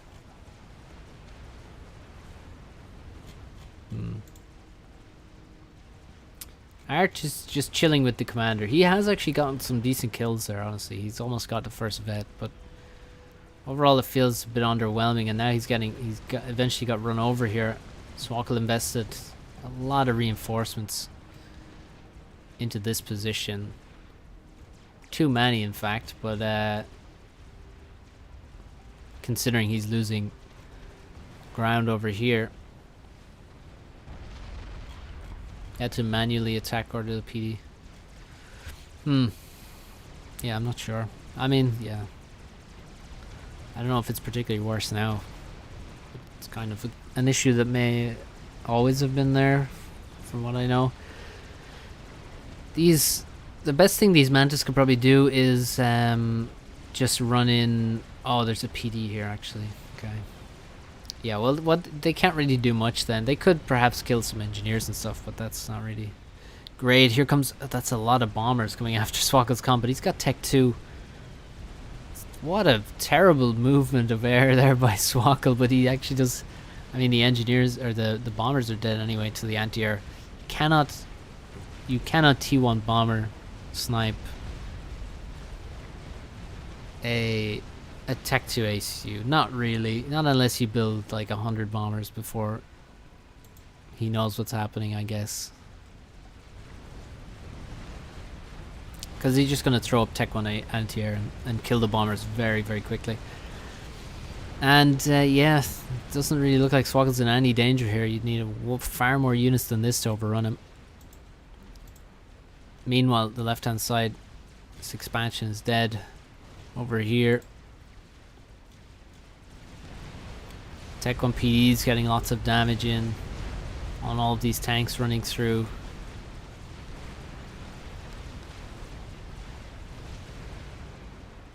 I mean, T1 bomber snipe is...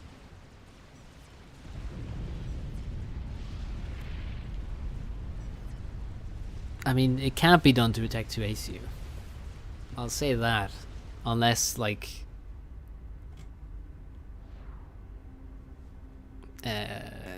unless there's loads of units around preventing the anti-air from being built, I guess. I have Tech 1 bomber sniped people. The only one I really remember is T1 bomber sniping Bulldozer on open palms. That's the only one that I clearly remember. Other than that, I'm not sure. But like, you know, it doesn't happen at 17 minutes, that's for sure.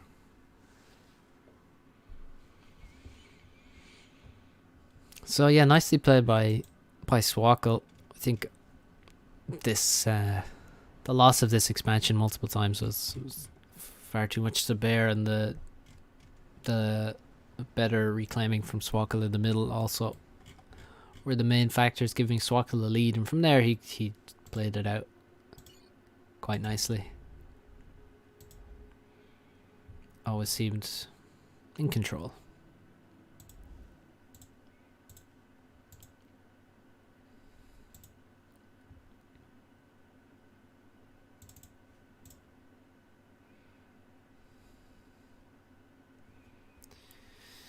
Zlo tried to snipe me with hundreds of T1 bombers in one of my last FAF games. I had T2 ACU with shields and flax, and it was still scary.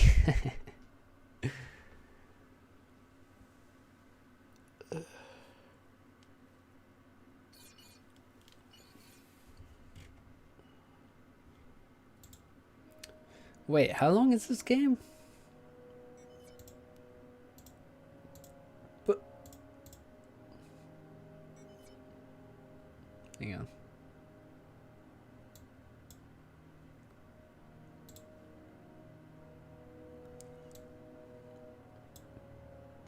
The name of the lobby is so long that I can't see the duration accurately, but I think I see. I think I see how long it is. Vaguely.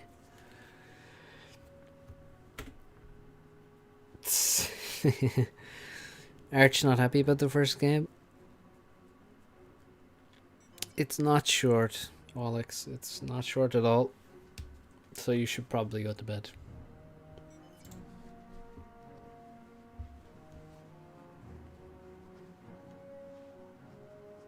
So what kind of map are we looking at here? Was this on the stream actually? The live stream? Because it seems like people are aware that it exists.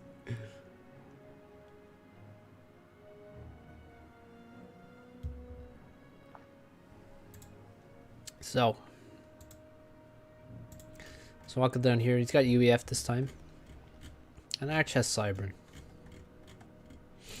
So I'm guessing people banned Seraphim. Which makes some sense, but honestly, the water is mainly going to be about Navy. This was the map where Yudi cancer tagged it. What? No, this is random map gen. There's no... It's a, you know... This is the map where Swako and Arch made art. Apparently. So, most of the mass is really... not... contestable. I mean, none of this mass really should be contestable by... the opposition. In the middle, certainly Navy will control these positions, and we have like the odd mechs out here in the sticks. That's on a plateau actually, so that's quite nicely defendable. So we should see second air. And it's going to take quite a while for any land units to get across. Now, it is a 15 by 15 map, by the way. So it's, you know, it says 20x20. We got this 5k black space here. So it's not quite 20x. But it's still quite a large map. And the land has to travel around the edges.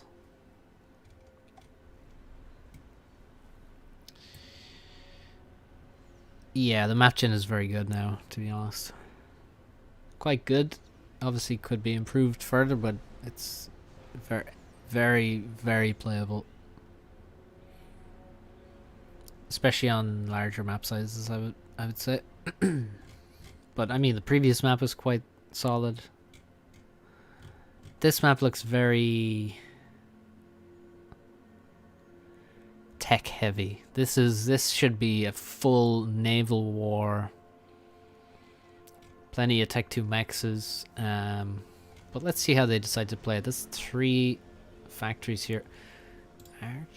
I'm not sure why he has so many factories already, actually.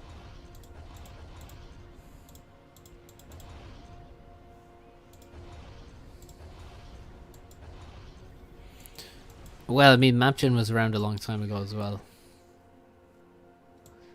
long before it was in ladder.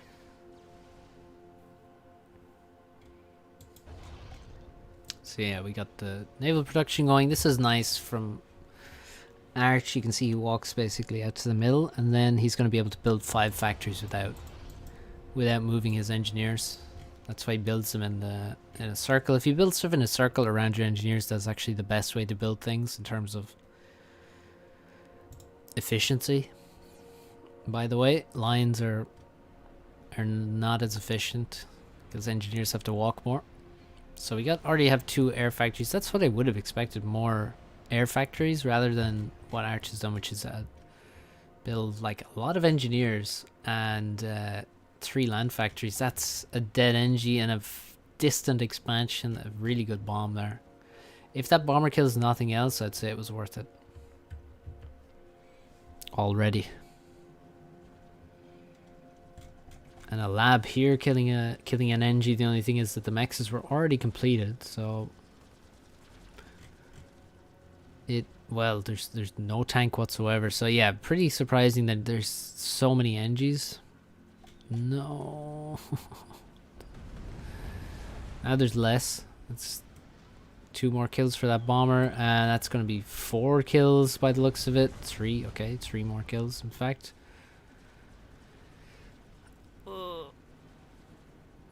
6 kill bomber there. Why doesn't Swako expand? It's a good question. I mean, he really has only missed out on these mexes. Well, actually, he hasn't gone for this reclaim either. That Civ reclaim is quite important. ACU heading to the mid expansion. I actually am not against that at all. I think it's relatively safe to do so. And then you can basically... I mean, you don't stay there. But you can come here, you know, build the mexes maybe at some point after you survey the landscape. Make sure it's suitable for your projects. You know, eventually you'll build them. Right, Swako? Yeah? No? Maybe? In your own time. In your own time. And now after the bomber kills, we also have a tank. Arch, look at this. He is 12k total mass, 9.5k for Swako. So, and also Swako with only 2 naval factories versus 5 navy, already looking lost by those measurements.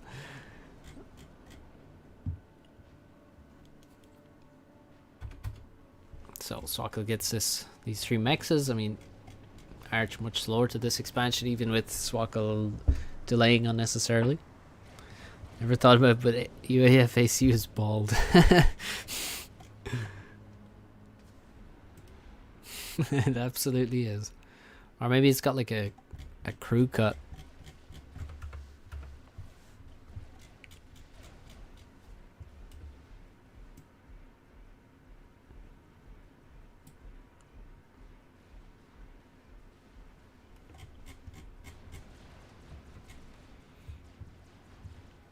So pretty even game so far, but I mean, I would definitely prefer to have Arch right now. To have Arch's position. Also, in terms of reclaim map, we have 25k left on the map, so significant amounts taken. So we probably started with, you know, about 30k or 27.8k mass maybe of reclaim. Quite a lot of reclaim in this area around this expansion. Swako is the one making some tanks around here, but yeah, I mean, you really can't do much damage. As I said, like, none of these mexes should be really contestable, so spamming T1 land definitely seems like, you know, a wasteful thing. What I'm most shocked about is the lack of Tech 2 mass extractors. That really, you know, offends me. Like, if you would just not build any of these tanks and instead build T2 mexes in your base, I would be extremely happy with that. That would be far more relevant to the game than this random Tech 1 battle that achieves you know, very little for anyone. Nice little robbery of the mexes there temporarily for, well, very temporarily. He actually only got one of them for Swako, unless he captured the other two. Swako trying to get some more naval production up. He made the cardinal error of building the production before the torpedo defense, so the torpedo defense never got built. And he has no production right now, so Arch should be moving to... He's actually recycling Tech 1 naval factories, which is, you know, I mean, a bit much, but he does already have Tech 2 Navy. And he's making first cruiser from that. He has air control. At least. Yeah, no, it definitely looks like he has air control. This looks like a suicide of Vinties by Swako, barring the worst micro ever from Arch, which is not going to happen. Not going to happen. I mean, actually, there may have been no chance of losing that airfight, actually. So Swako looks like he is absolutely busted at this point. The thing is, I mean, Arch is going to have to, you know, he needs to take all these 6 mexes in the water quickly. He should probably cease Tech 1 naval production, and I would just make economy now. Once you have the naval control, you have the game under control, so you should just, you know, if you want to squeeze, you're squeezing with the... Oh my god, ACU going to take a lot of damage from T1 Navy here. If you have the naval control, you have the game under control, so just... You can squeeze with the Tech 2 Navy and make the eco behind it. Looks like not the best use of his air there. Did he go in to snipe the torps, perhaps? Oh, Swako, your air. Oh no. Oh no, and Swako's down to 2700 HP. He's dying to Tech 1 bombers. What the hell? What the hell? Get that anti-air up. There we go. Yeah, Tech 2 air probably wouldn't be a bad shout for Arch right now. He's got a lot of Tech 1 air production. If you really want to put that to work, I would not be making bombers. I would be making Tech 2 air. But first, I would really make some freaking Tech 2 mexes, dude. And take the middle. Look at all these mexes in the middle to be taken. Gotta grab them. But for now, Swako lives. Swako has got a Tech 2 mex back here. He's got Tech 2 land. He's making Riptides. He's got a couple of torps here. He's gonna, you know, pretend that he can get back into Navy.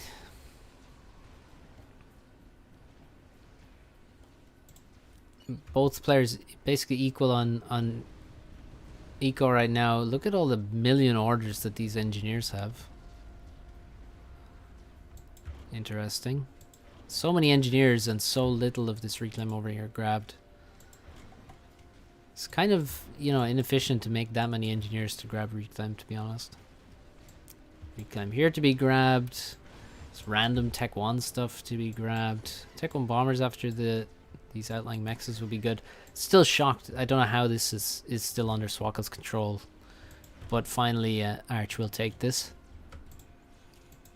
And yeah, in the main base, this cruiser, only with 1k mass killed, he's going after... He should be aiming for the Tech 2 Pigeon here.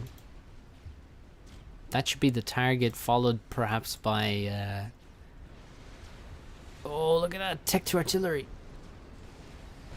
And his shield is about to go up. He's missing his chance to kill the Tech 2 Pigeon. And guess what else he's going to miss? He's going to miss his cruiser. Actually, the frigates right there just tanked many of the shots from the torpedoes. They just body blocked the shots. And here comes 5 Riptides now. Is 5 Riptides enough? The frigates are now attack moved as they should be into the Riptides, so the Riptides will go down. They do a lot of damage, however, to the Salem. But they go down nonetheless. And the Salem gets popped by the Tech 2 artillery. The first shot of the Tech 2 artillery just killed that destroyer. Wow. And this cruiser is under threat here. I don't know exactly how much a Tech 2 artillery shell does, but it's around 2k. So, gotta be careful. And actually, artillery, Tech 2 artillery is best against...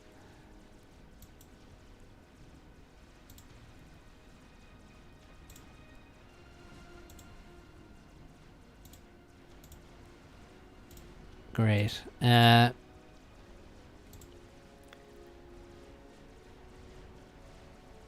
Tech 2 artillery is especially good against Cybran Tech 2 ships because they have less HP. Well, the destroyer has the lowest HP of any destroyer. So what has he done so far with the Navy? I mean, he's killed a few Tech 1 P-gens, I guess. Denied a couple of Nexus for a while, but not for long. And now he's allowing Swako to rebuild, but yeah, not for long. There's a lot of reclaim here that needs to be taken by Arch. Should have engineers in the area taking this. In terms of eco, I mean, the guys are very even. Swako ecoing in the back now. Making some storages, but actually getting overrun on with just some random Tech 1 stuff. Units may be a bit out of position, although most of those are anti-airs. Mantis are here.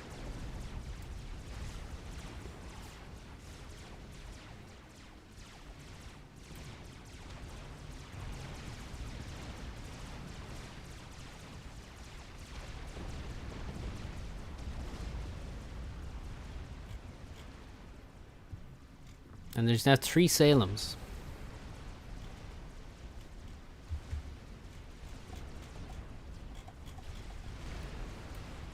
And a cruiser, and there goes the Tech 2 Air HQ, and he's already queued up another one. I think he's going to rebuild, re-upgrade one now.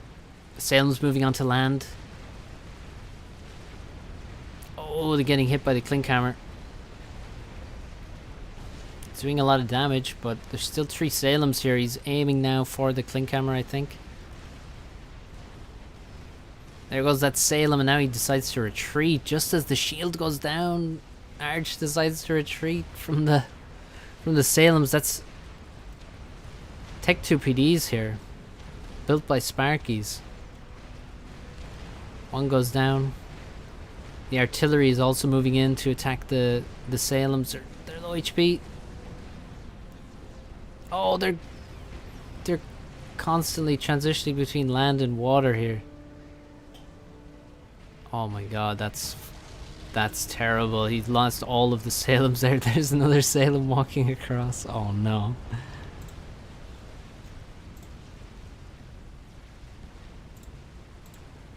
So 3 dead Salems for Arch. Interesting attempt at a proxy there. Whoa, that's a lot of dead Riptides. Oh, the terraforming. Meanwhile, in Arch's base. Oh, no, look at the Lobos. 1200, 850, 1k, 1400. And measly damage with the other ones. The entire back base is dead. We can see dead Lobos here. T2 mechs here. 3 T2 P-gens here. Still 2 Lobos alive somehow. At the same time as he loses 3 Salems. That is absolutely brutal. Actually, there's another dead T2 ship here, by the way. And that's the original one that died. So he's lost 4 T2 ships. And he's not gotten any of the reclaiming. Now sending engineers here. And yeah, this will be cleaned up. Swako also with Tech 2 mexes in this expansion, by the way. Nothing like that for Arch, and Arch is actually behind on mass right now. Complete air control, however, but still, yeah, he needs to switch. He still hasn't begun rebuilding his Tech 2 P-gens, so he absolutely has to turn off the air production now. He still has 1k power because he just got you know, a lot of Tech 1 P-gens, but yeah, it's costs a lot of mastery building that. What's up, Johannes? But still with Tech 2 Navy, he has to be in control, although I think he has just lost another Tech 2 ship there. 2 Clink Hammers now.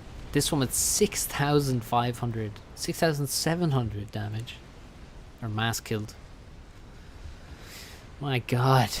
And it T3 air from Swako. He's gonna build a Continental. And he's got Nano on his commander. Interesting. I guess he made Nano after he escaped narrowly with his life earlier on. Klinkhammer's going to work on another Salem. He needs to stop parking his ships in range here. At this point, well, Arch is making some mistakes, that's for sure. He has to keep control of the reclaim. This is the issue for him now, because like if he backs away from the Clinks, then the engineers will just come forward and suck thousands of mass of his wreckages. He has to sort of stay in the area to deny the reclaim and try and grab it himself. But he's going to take shots. On the left hand side, I mean, this Salem, extremely vulnerable. I think he's actually making too much Navy right now. He's making too much Navy. Obviously, he's taking lots of damage from those artilleries, but he needs to stop making Navy and just make Eco. People don't understand the power of just upgrading your mexes. Again, he has more than enough Navy. 9 Tech 2 ships, 29,000. See, this is the thing. If you have 29,000 mass of stuff versus, you know, nothing, and it doesn't end the game, then you've made too much of that stuff, haven't you? So he just needs to switch off his naval factories. Because with the Navy, he can deny this expansion. He can, you know, hold stuff off. Like he can still be in control and try and get this reclaim. But let's take a look at what the Continental is doing. It's not full, that's for sure, but it's also definitely not going to get shot down. Oh man, 2 Riptides and some Lobos. Not the scariest drop ever, but still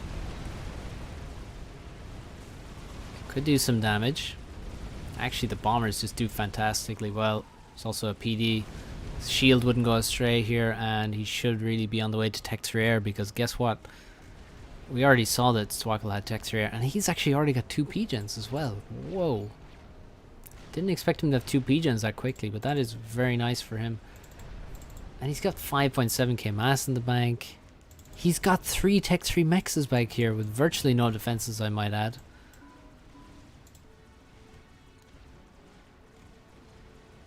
So Eco versus Navy, and well, the Eco is looking kind of good right now. Look at the air control, 9 ASFs already, and most of these are Salems. There's like maybe 1 cruiser. Arch is continuing to make a lot of Salems, and he's got 3 cruisers. Okay, but still, they could die rather quickly. Riptide's moving in, and the Lobos, and he's caught on land. He's caught on land. This is terrible. 2 Salems go down already, and the pathfinding is terrible. He's blocked in by his own frigates as they struggle to get in front of the Salems. But okay, well, there goes 2 more Salems. Wow.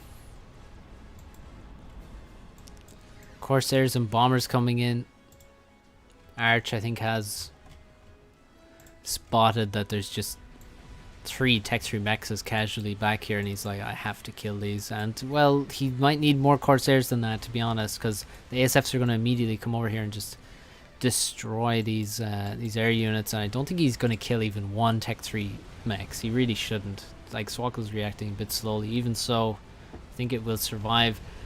He loses the Tech 3 Air HQ though. The Salem's finally make their push in. They just decide, screw it, we'll lose some, but we have to push in. The Clinks go down. The Pigeon next to them helped, to be honest.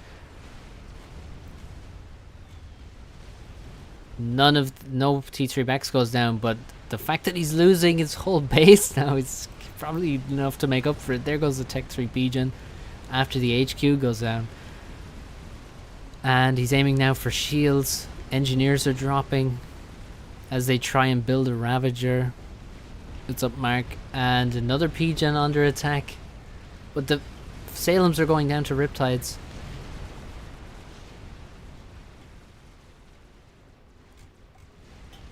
Another Pigeon goes down. There's still one Tech 3 Pigeon though.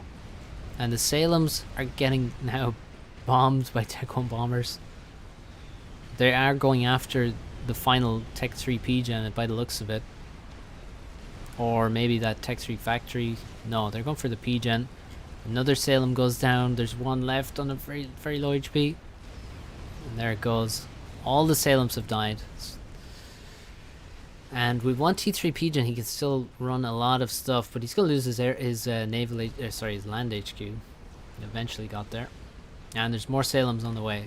So there won't be many more Riptides. He's going to have to replace that land HQ. And I was nearly expecting these to be Tech 3 Mexes as well. Problem for Swako right now is absolutely build power as he tries to make some more Clink Hammers much further back now. Meanwhile in Arch's base. Jesus, how has he lost? Oh, the strat. The strat just went down.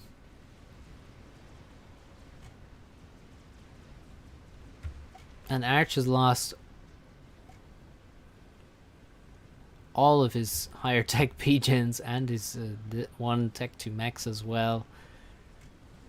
Also the Air HQ got bombed directly, which is interesting.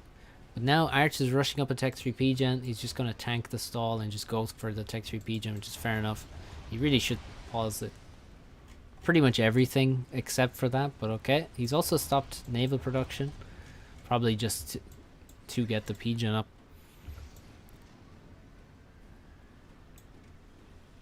It will finish eventually, but still his eco is very limited, but he's pushing in with the Salems again. But guess what? There's already about to be 5 Clink Hammers. The shield is still up for now. It's about to drop. There it goes. Killing the Sparkies would be... Yeah, there we go. Kill the Sparkies. And now he's got to go for the Clinks, take them out. There's Tech 1 land pushing in against the Tech 3 Mexes. He may finally kill this one over here. There it goes. The Clink Hammers, 1 is down. 2, there's still 3 more there. And there won't be a shield rebuilt to save them in time. The only thing that can save them is if the Salems actually go down. 1 Salem down, 2 Salems down. 3 Clink Hammers down. There goes the 4th. Will the 5th die? I think it will. Oh, he's changed targets. He's trying to run away. He should have killed that last Clink Hammer, but okay. He still probably loses he loses another Salem on the way out. So many frigates. They don't seem too effective. Too useful, honestly.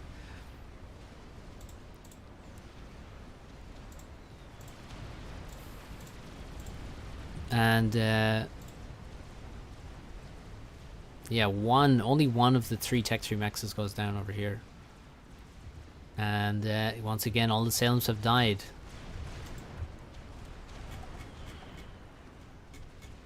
Arch is working on his 2nd Tech 3 Pigeon. Yeah, really struggling for mass. He needs to get the strat wreck. Really needs to make some eco. Just make some eco, and the game just becomes 10 times easier if you just have Tech 2 Mexes as well.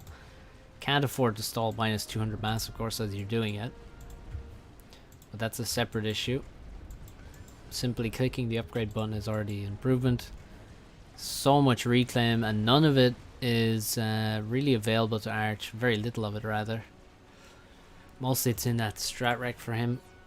And yeah, just more Clink Hammers being built.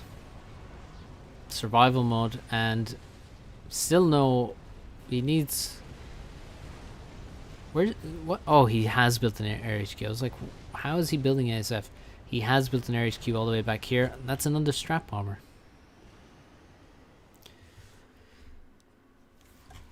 In terms of just generated mass, it's one. Well, let's put it back to 0 so it doesn't mess up here. Looks like 148, 146 for Swako, and basically the same for Arch, which is quite ridiculous considering the difference in map control. Arch does have a Tech 3 Mex now. Finally. That's probably actually one of the reasons he was stalling minus 200. He was probably making that, to be honest. Couple of B-gens. He's going to make Tech 3 Air now. And I think... yeah, he should eco, and he should not make any more Tech 2 land. Sorry, Navy, and he should... well... Tech 3 Navy is an option.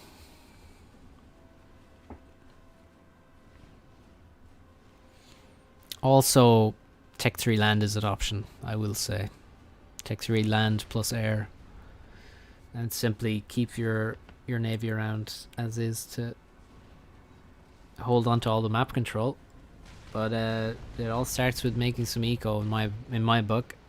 Making some eco and maintaining some level of air control. The strat comes in for Swako and simply gets taken out. Not very effective there. Seems to only kill one mechs. Arch is not reclaiming the strats though, which is critical. Swako with 34,000 more mass total.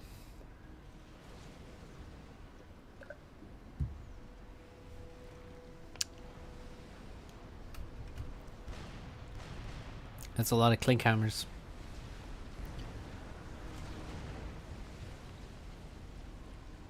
But still, the majority of of Swako's base is denied. He has fallen back to, you know, beyond his own core mexes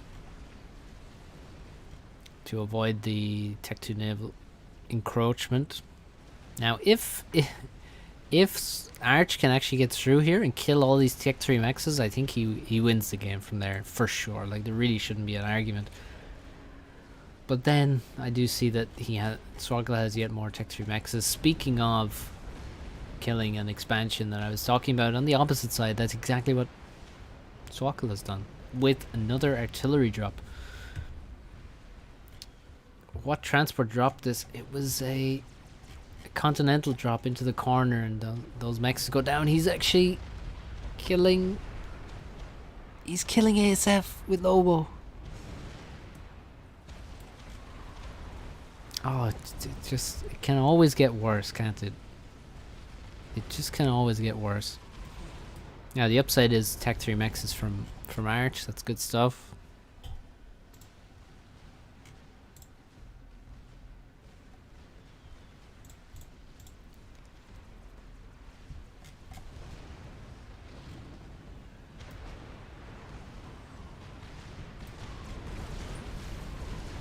Air units should never drop. Well, I'm not sure what you mean. Should never land? Ooh, TML. Bit late in the day for that, but okay. Better late than never. Oh, he's trying to get to this tiny choke over here. And it's just gunships mowing him down. Oh, Arch's ASFs show up. And fly away. And then fly back. And does he really have more? I don't think so. This is all very questionable. He falls back towards his cruisers, which are significant in number.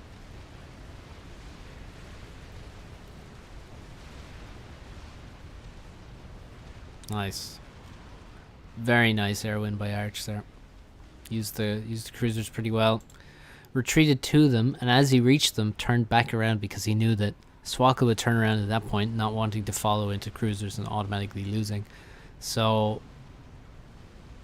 that was well timed by Arch to turn around just as Swako would also be, you know, falling back, and caught him unawares. Swako followed too far, basically. Tech 3 Navy? Tech 3 Navy? Need some longer range naval units, perhaps? No? Showing lay down in order? I don't really agree. Don't think there's a problem with them landing.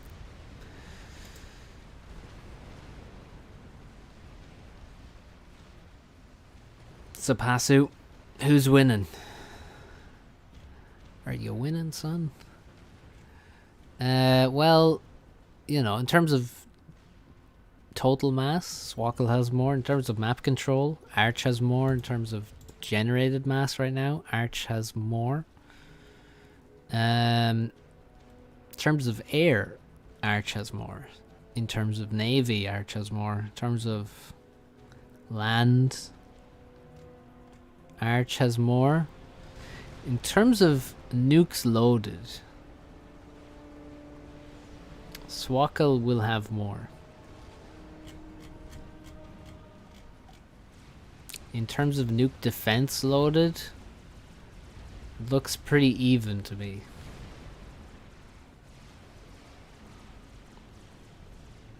Subtest. Yeah, I know. Yeah, I get that. I don't agree though. I don't really see a reason for that. Another drop. I think the Continental didn't escape this time. No. Not all the way. And Arch is gonna get the reclaim. Oh no, his dumb Engie goes to reclaim some cactus.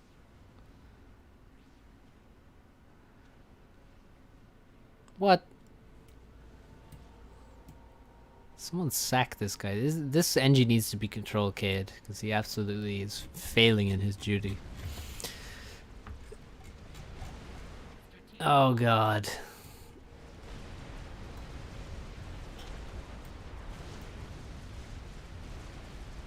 Oh, can you feel the pain that Arch is feeling right now?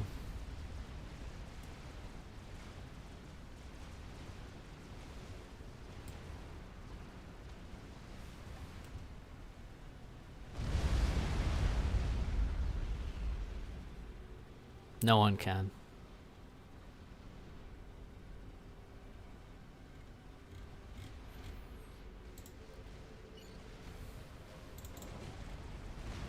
Swako with 12 clink hammers, feeling pretty safe. 14,000 mass in the bank somehow. Air fight. Swako definitely has to be losing this, yeah. Utterly.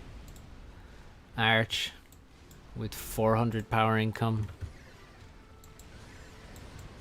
Finally some gunships to do some damage. No scouting of the nuke, he never knew it was there.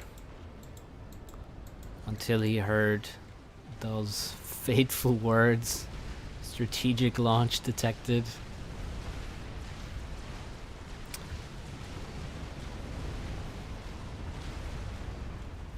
And yeah, it doesn't really feel like killing this expansion is relevant at this point in the game.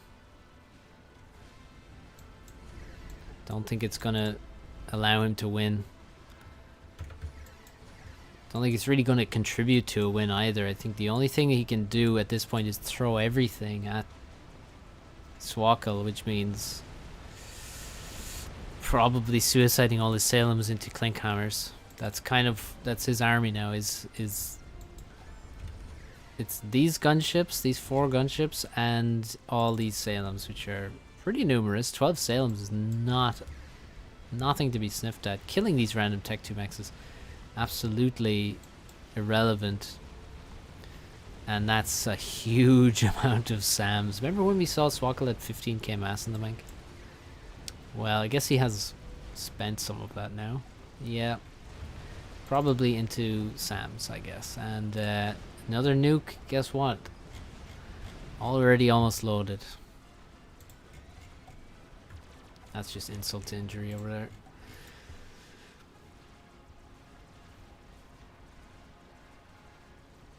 Another nuke going to be launched, but where does he launch it though? I guess... Oh, he just launched it in the same place, because that's where the pigeons are being built. Oh no. Yeah, Arch is going to call it here, I think.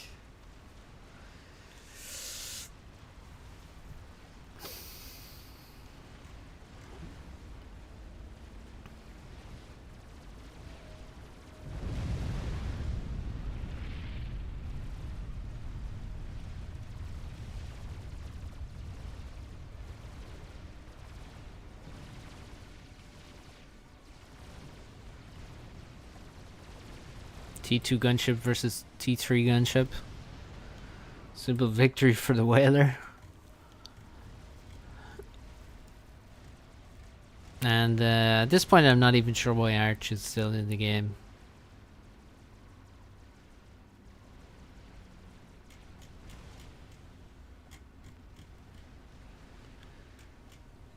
I mean, attempting to rebuild from here is the biggest long shot in FAF history.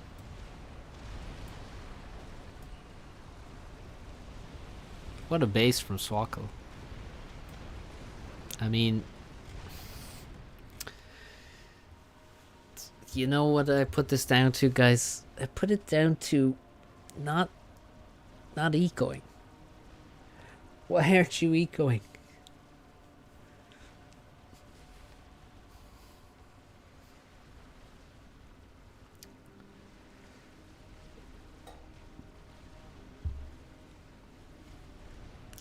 And all this Tech 2 Navy is really not, you know, there's not enough directly in range of it to just automatically win with Tech 2 Navy. This ain't the map for that. He could have, you know, if he had gone towards Tech 3 Navy, I think he wins for sure. The range is just far greater. And you know, few battleships and there's no way that all of this stuff gets built. And but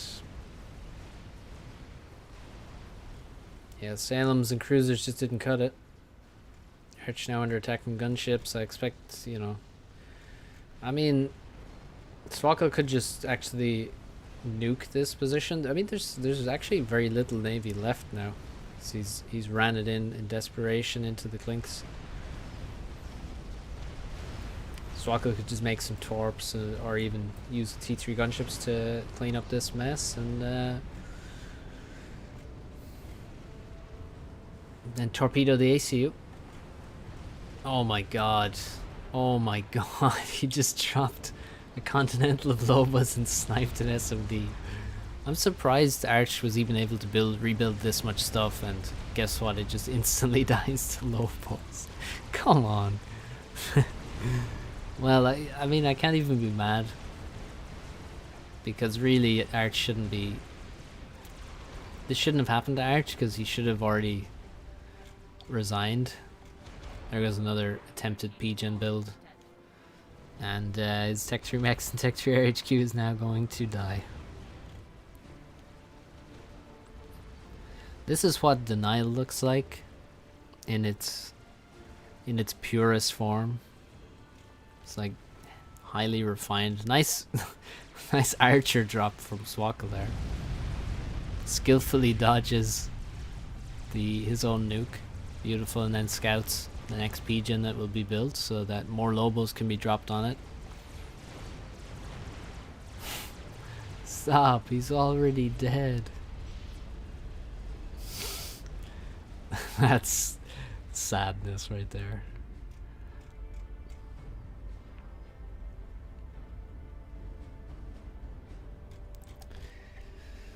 That still drops a GG. Very respectful. So Swako does what he, you know, threatens to do, which is a full-on assault on the enemy psyche. Oh, I didn't spot this TML battery. Of course there is. TMD. Sub Ruben, sub Overtoast.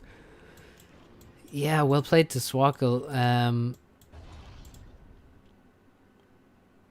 He will do this to you. He aims to crush souls. Primarily through the use of clink hammers, in my experience. And also in Yudi's experience, for example.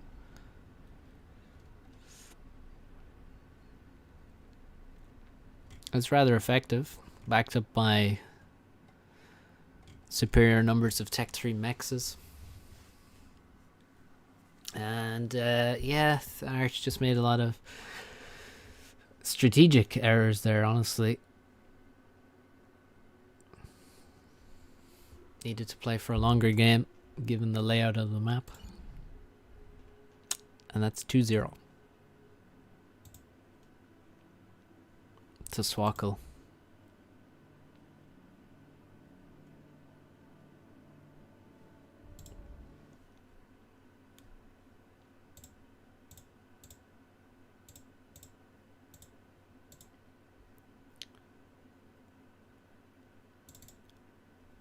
Right, let's see. What else do we have? We have Swako versus Nexus. Let's see what games we have there.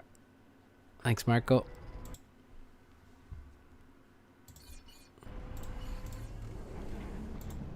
Okay, interesting choice by Nexus.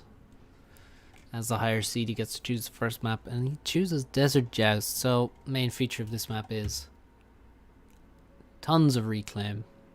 It's only 5x5. But for example, in your main base here, 4.4k mass there on screen, plus a bit extra because these smaller rocks that don't have labels don't show up here. And in the middle, multiple Salem wrecks, some Tech 2 wreckages. Actually, hang on. Look, there's 3 Tech 2 wrecks here. Yeah, Reclaim is definitely a little imba.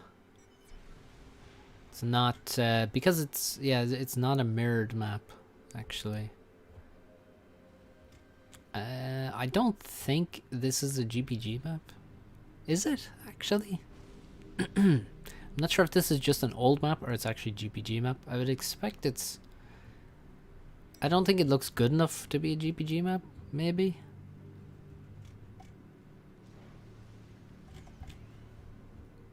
But either way, it's not mirrored. But the reclaim shouldn't matter too. I think it's still quite even. Well, would you look at that? First bomber.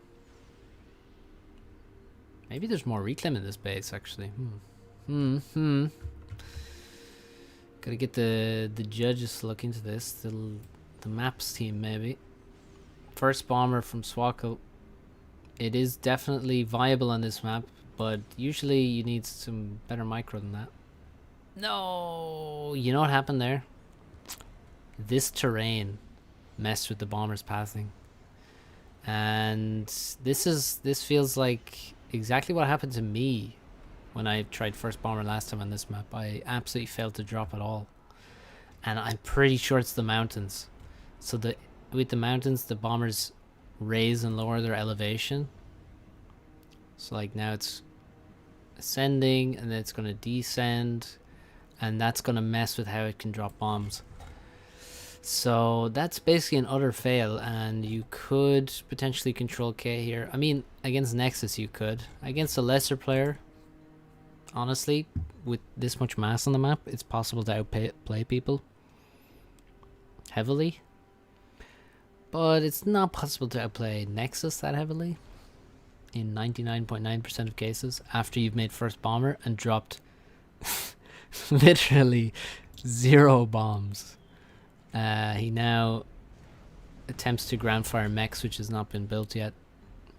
I respect the effort, but it has failed.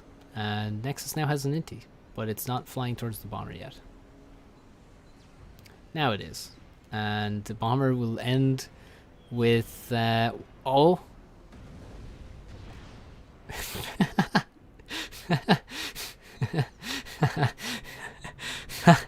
Oh, I almost said it would end with 1 kill, but then I thought better of that and decided to wait.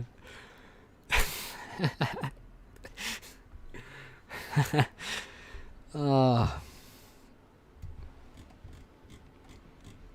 And then this NG that survived just reclaimed that bomber as well. Ah, that's fantastic. That is fantastic. I love this game. It's just unimaginable that this could happen in any other game. Something so ridiculous. And then Nexus arrives and has absolutely no trouble getting 4 kills immediately with his bomber. And before getting killed. Yeah, so not the best start for Swako. Also, we have to point out that Nexus is already sucking the Salem wreckages in the middle.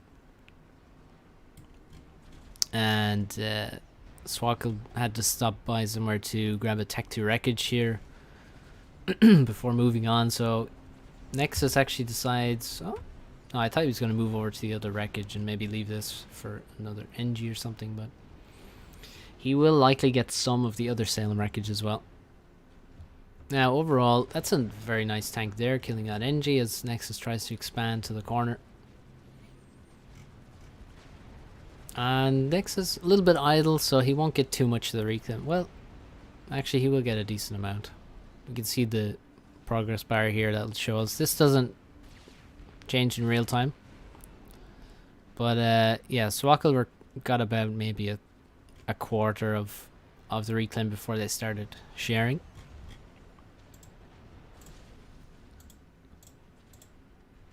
In the base of Swako, we have 2, 4, 6 land factories versus 2, 4, 6. Wait, 2, 4, 6, 8, 9 land factories. Somehow Nexus has 1500 energy reclaim. I guess there is some energy reclaim on this map. Swako taking control of the corners, well, with tanks, but not with engineers, so no expansion to the corner yet. I expect maybe, well, it can be very strong to send your ACU, as it is on most 5x5s, towards the enemy base. Cut off one of the choke points so they can't really send units out of one area of their base. It can be very powerful. So Swako moving up to this area would really allow him to secure the base behind him. He would stop reinforcements coming out here. He could farm some tanks and things. But he's not doing that. He's going to stay in the middle and maybe grab the mexes. I'm not really sure what his plan is there. Nexus doing some annoying raiding. It would be even better if these were artillery, actually, because then they could shoot down into the base, maybe kill the hydrocarbon. And Swako actually fails to kill this because it's up on this very highly elevated terrain. So he took 1,000,000 shots, hit five of them, and the mech lives. And maybe he's going for, you know, bit of a draw here. Definitely far from beyond the realms of possibility to get a draw on a 5x5. The thing is, Nexus still has 8k health. He doesn't really have many reinforcements at the moment. Nexus already on Tech 2 land.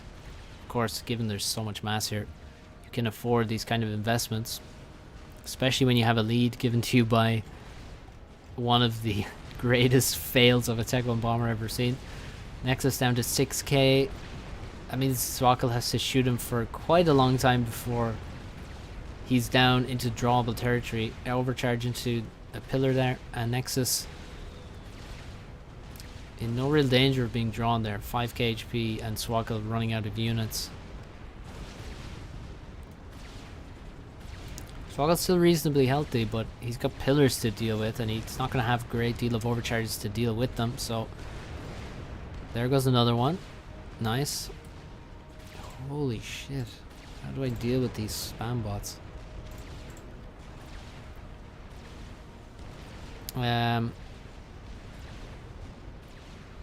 Yeah, Nexus now gonna just get some reclaim, securing both corners. He's moving directly into the base with units. Just that's a bad sign. Swako seems to have about 10 units to his name at the moment.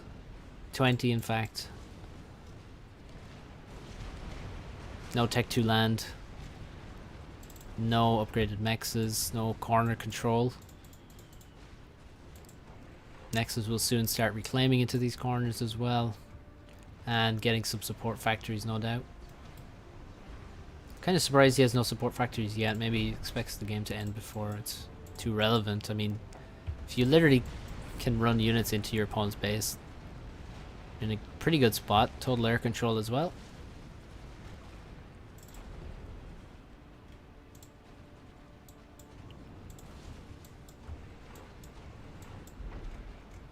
And yeah, he has plenty of options here. Can kind of do whatever he wants. Maybe he can just kill Swako now, actually. Looks like he is moving in to try and do that.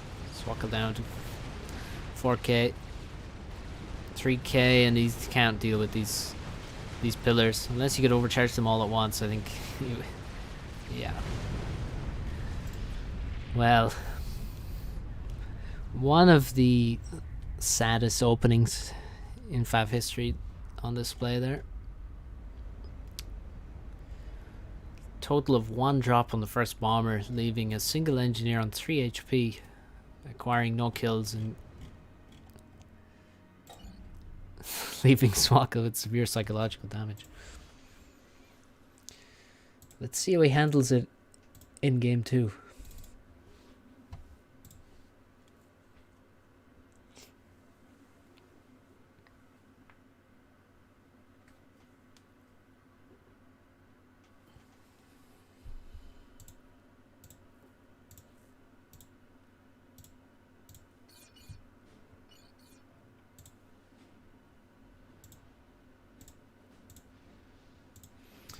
So Swako has chosen 10x10 map gen, which is actually what he chose against Blackheart as well.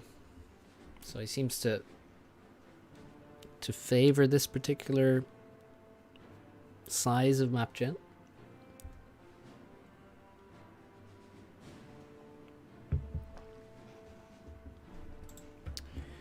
So what have we got? Swako goes for UEF. Very kind of Nexus not to ban it for him. And Nexus goes for Seraphim. Not a huge amount of reclaim, less than 5k. Not very spread out, you know, certain locations. Most of it seems to be in the middle area.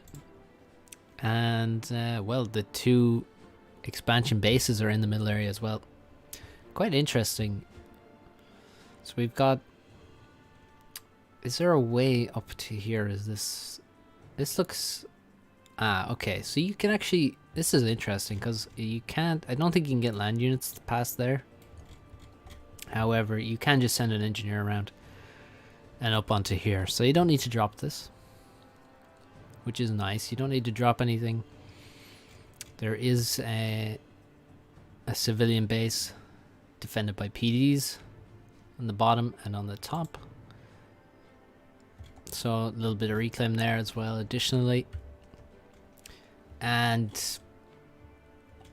2 bases here with pretty small chokes in front of them. So it's kind of interesting. Like there's not much damage to be done here. So I would expect that this game is going to definitely get to the Tech 2 land stage. And then the only question will be, will one of these guys have enough of an advantage to end the game at that point? Or, you know, Tech 2, I'd expect Tech 2 land into Tech 2 air afterwards, perhaps.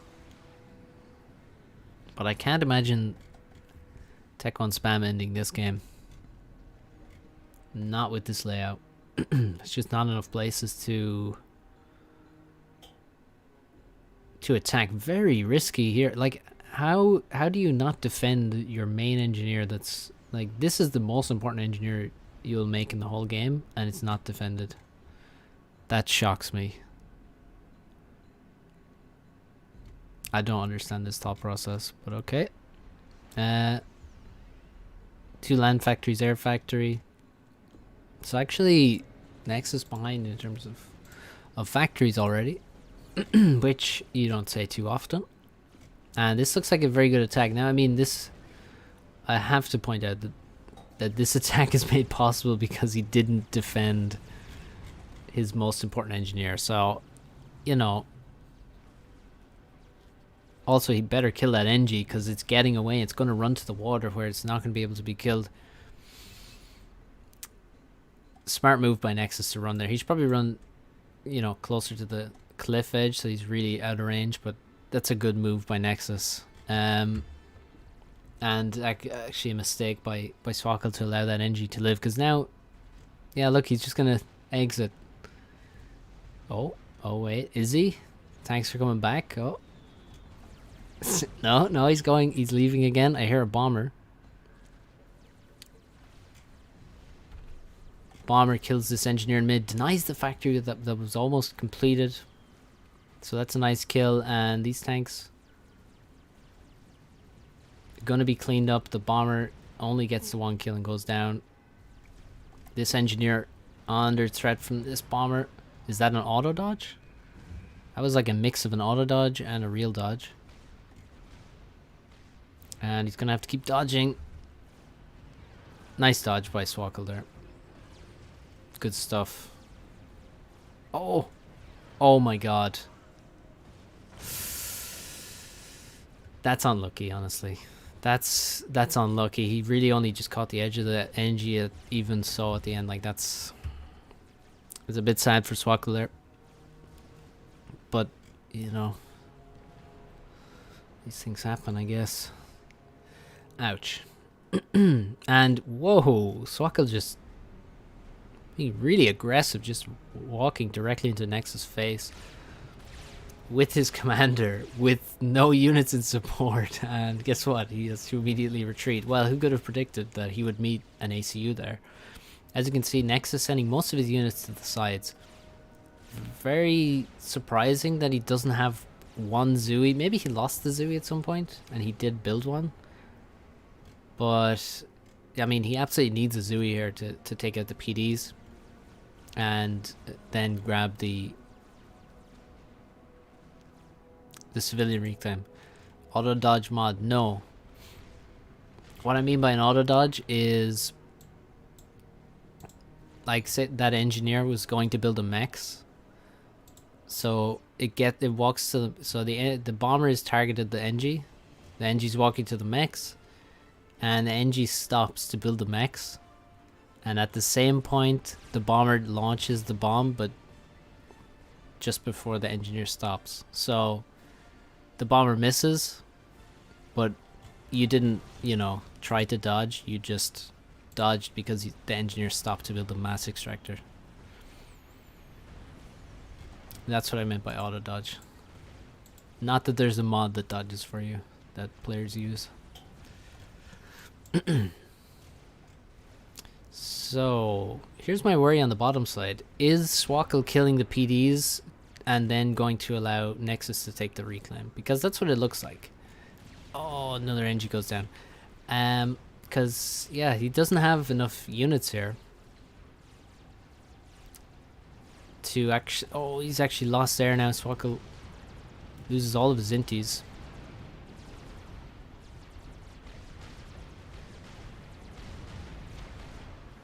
And he just doesn't have as many units as Nexus does in this position, so he can't possibly take the reclaim from this. He also lost his NG, and now he's going to run directly into the units and just get wiped out in a terrible trade. And I guarantee, yeah, there you go. Nexus has an NG on the way, very close by. It's going to be a huge victory on the bottom, and he lost air and then sent the transport, and even if it landed, there's tanks everywhere, so that's what we call an abject failure in the business. Ow.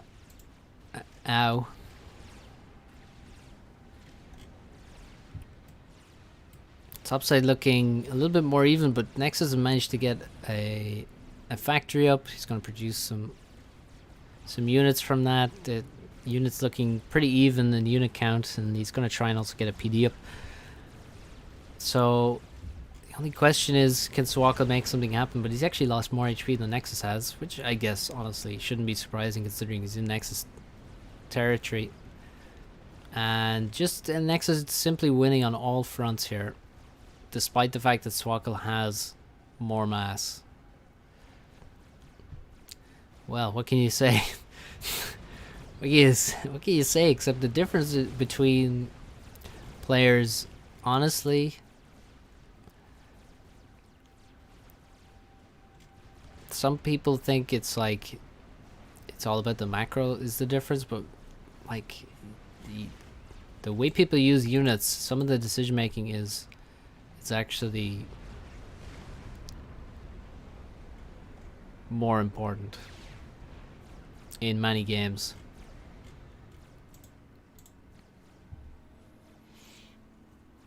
At this level, just the efficiency, the trades, the micro, and decision making. That's a lot of tanks coming towards the base, but yeah, Swako now reacting. Could certainly lose like his energy storage, some tech on P-gens.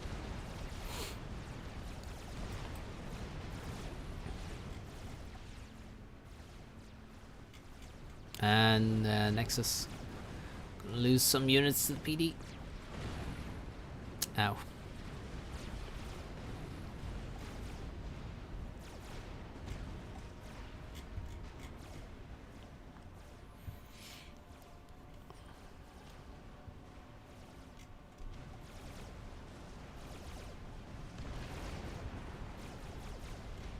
Damn, these units just ran the whole way across the map and now they're running all the way to the top side. God damn. Some damage being done in this expansion. Swako pushing forward. He knows he's under like serious pressure. He's losing on top and bottom, so he's got to do something, but Nexus is just very careful with these units. You see how his units never really stray too far from his commander. He's never open to an all-in, and he's looking very healthy. He's probably going to fall back. He could probably just make an AC upgrade now. Yeah, that's exactly what he's doing. He's going to make the gun. At this exact moment, Swako pushes in. He really has no option. He absolutely has to push in right now as he's making the gun. Only downside for Nexus is that he isn't assisting the upgrade, but even so, he seems to have enough units, even without the ACU shooting right now. If Swako was full HP, maybe he could force his way through, but not with 5.5k. Looks like Swako has managed to win air control. These units are still going. Holy crap, and they've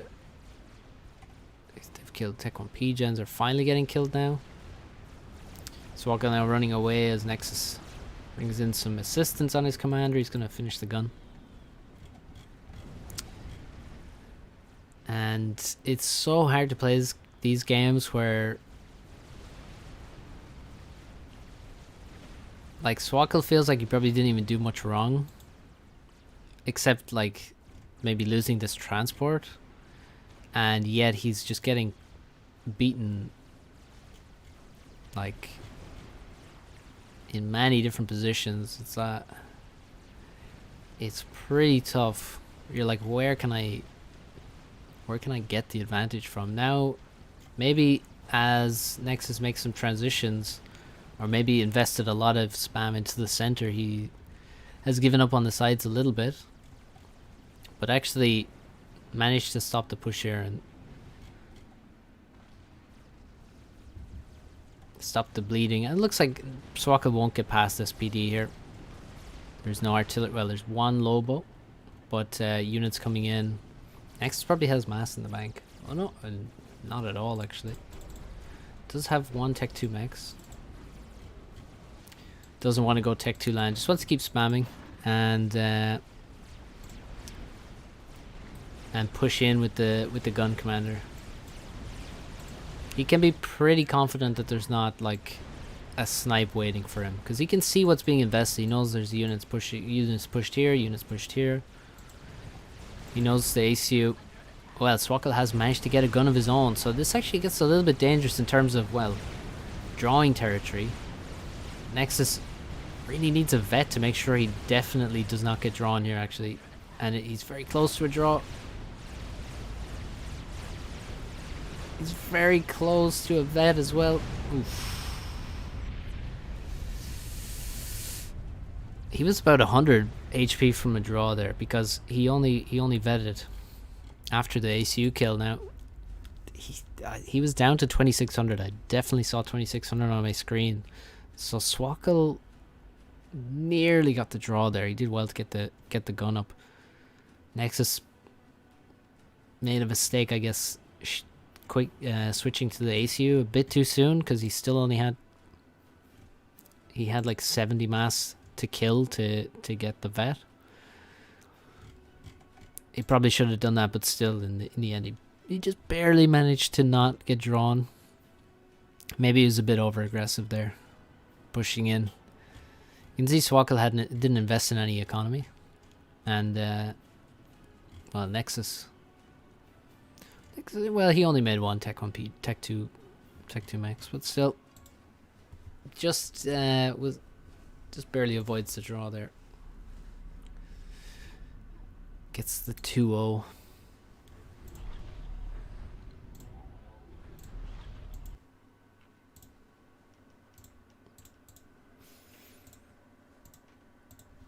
Well, yeah, if these aren't good, then nobody's good.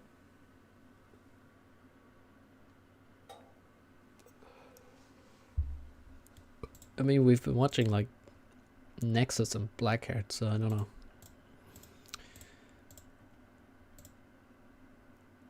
What you want? Let's see. Are there any other games from Group B to cover?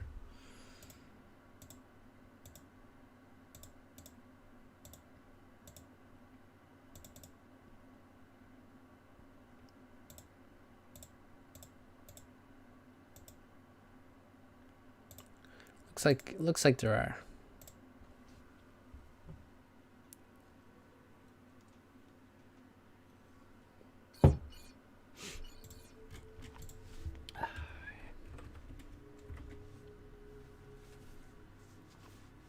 Okay. So, Nexus and Arch. It's the final series that we'll cover from this group.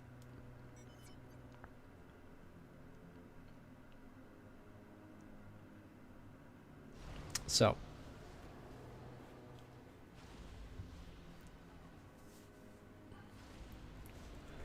Arch has UEF, as does Nexus. Fair enough, I suppose. I would, you know... Did they ban Aeon? I assume they banned Aeon?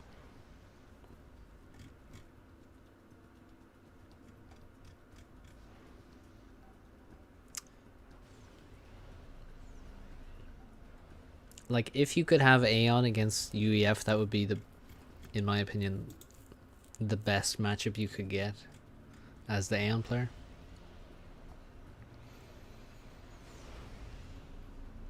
So I'm gonna assume they banned Aeon.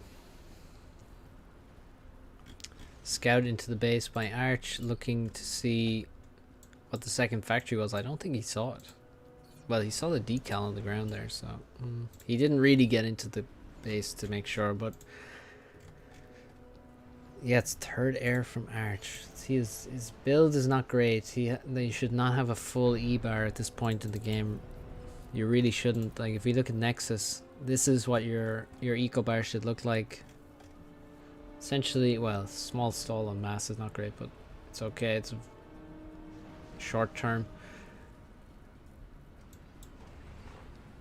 But yeah, energy bar towards 0, mass bar very close to 0, and he's just doing a very efficient full land build. Arch has plans for a ghetto gunship though. He's actually made an inti as well to defend it. Interesting. Normally when you see a ghetto gunship, it's rushed immediately, as in you make one land factory and you make a second air. First unit out of it is a gun, is a the transport. You make the labs out of your first factory as well. This is much later build, and usually later means less effective. So he's actually gonna, he's not sending it to the base. This is actually the most shocking part. He's going to use it to kill tanks around the map. You can't really attack move that. That doesn't work for the ghetto.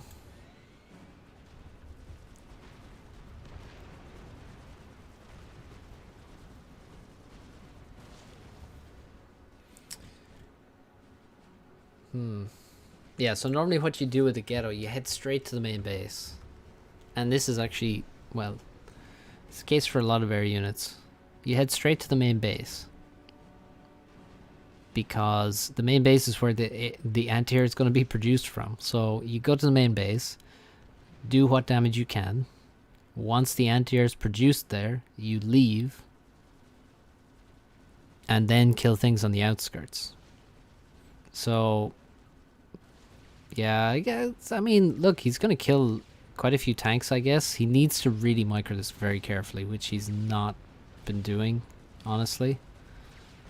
But he's still getting, like, quite a few tank kills. The problem is, like, you know, Nexus is just going for very efficient land build, and he's going to have to kill a lot of tanks to make up for that. Now, how many anti-airs do we have now?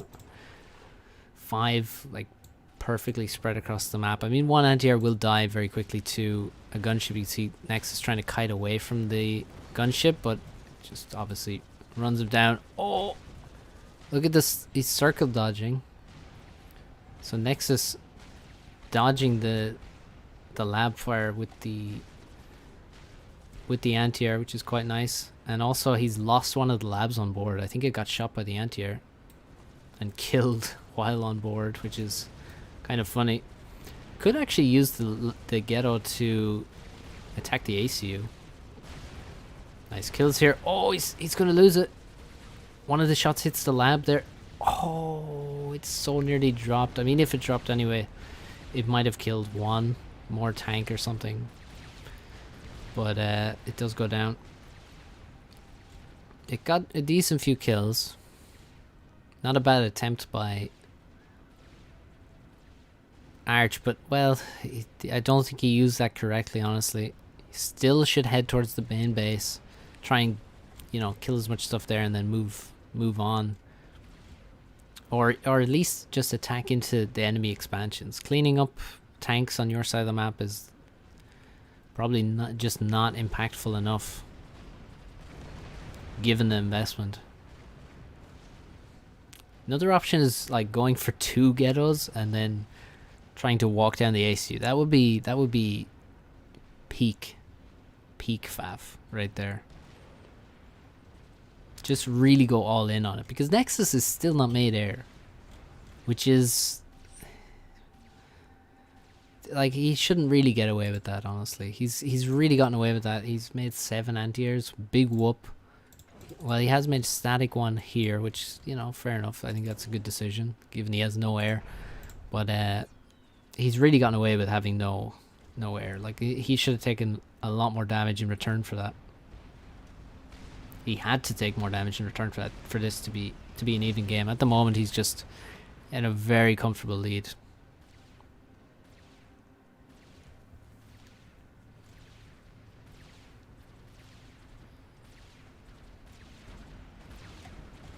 AC straight HP. And the ghetto goes looking for damage, but there's a lot of anti-air over here. Two mobile, 1 static. He can't get anything done. One of the labs gets shot out, and the ghetto just gets shot down. So completely wasted there. No damage done. Nexus realizes he sent all of his tanks away from the ACU. Quickly runs away. Arch immediately sniffs out that Nexus left his ACU alone for a moment there and nearly threw everything at it.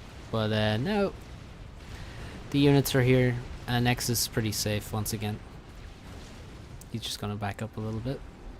Although, to be honest, he could push in. He has more units available.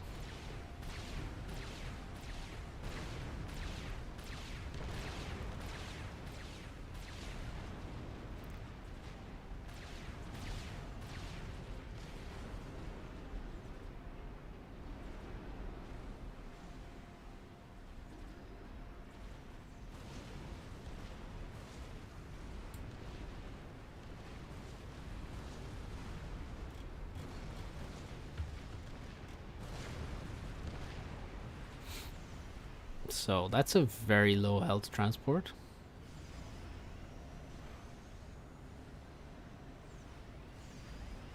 He's repairing it. Oh, that's funny. But now the site expansion will go down. PD's completely overrun. It will get some nice kills, but you know,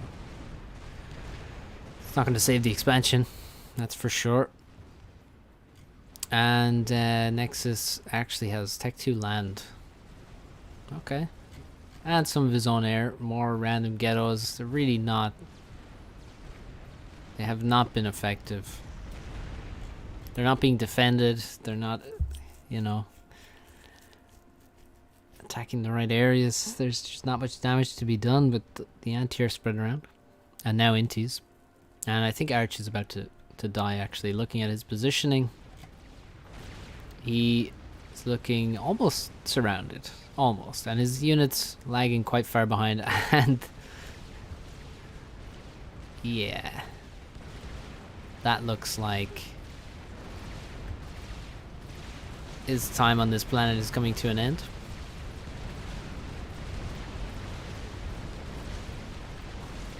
You will try and shoot Nexus, but far too much HP on him for the draw to happen. And Arch is summarily dismissed from the game. I mean, going for ghettos, not against it at all. I think it's not a bad idea. I don't know about this third air ghetto. Not sure about that. Not sure about how I used it. Maybe you should have just gone for the regular ghetto idea, which is out of the second air factory. But well, respect the effort anyway. The idea, the follow-up ghettos are increasingly less useful to him, and didn't really achieve anything.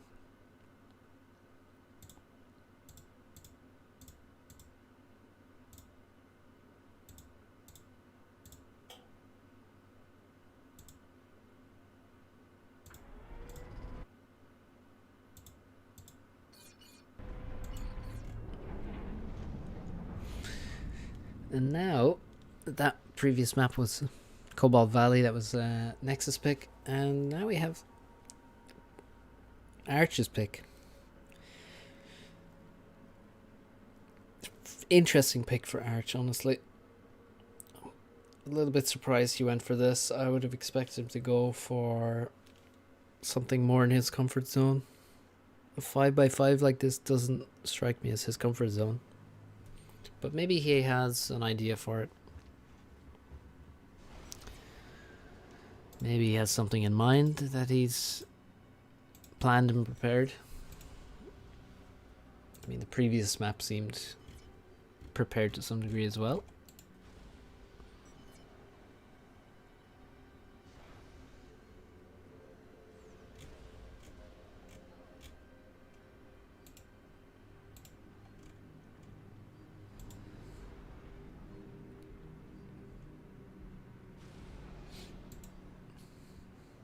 So that looks like a planned build, kind of, the way he's got his stuff laid out. So he's gonna build, let's see how many pigeons he builds with these two factories.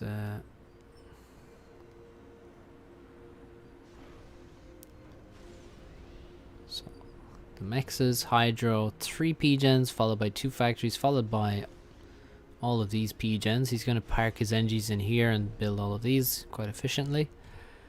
And get some manual reclaim going, obviously, to get the mass income. Nexus going for second air bomber, I guarantee you. with many P-gens because he really wants to be able to use all the mass that this guy is going to gather.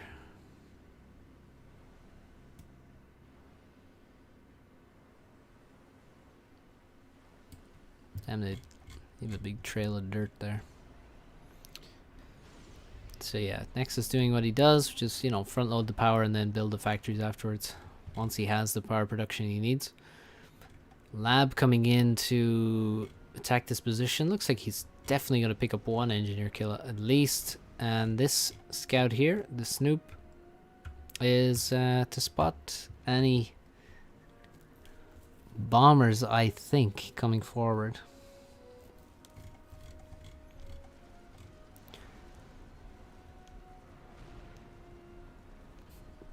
Fourth land factory being thrown down, about to finish from Arch. Meanwhile, Nexus, third land factory and an air factory, so not really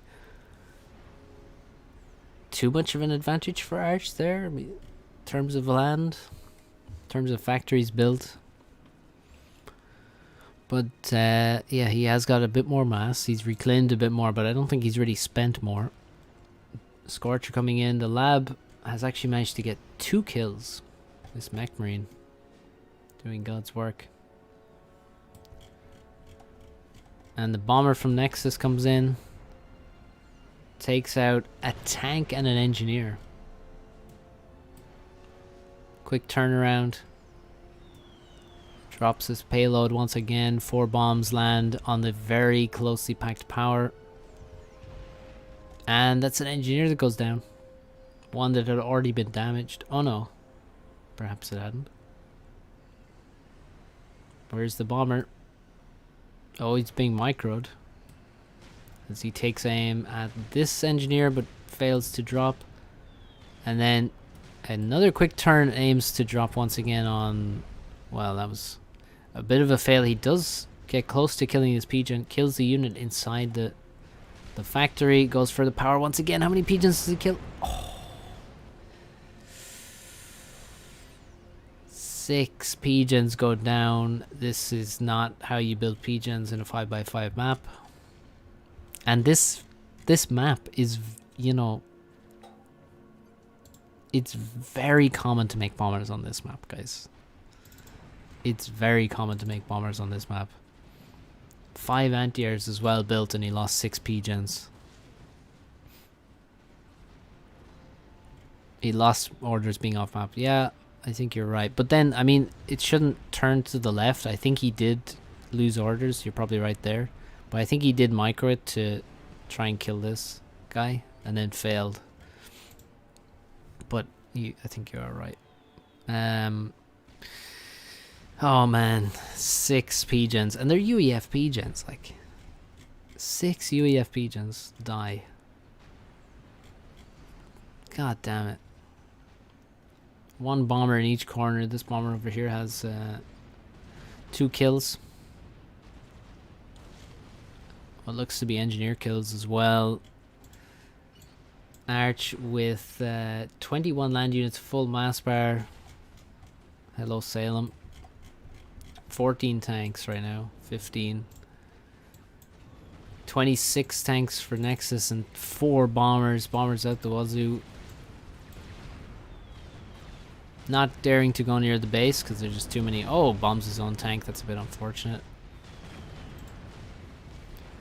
Bomber's not really achieving very much at this point. If you actually gather 4 bombers, it might be worth, you know, going in at scouting ahead and maybe going after power once again.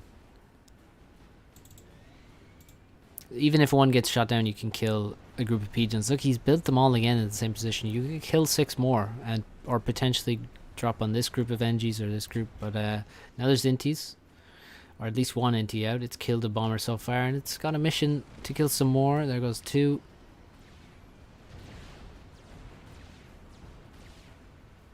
Intie will go down. It is vetted, getting a little bit of, you know, 1 HP per second back.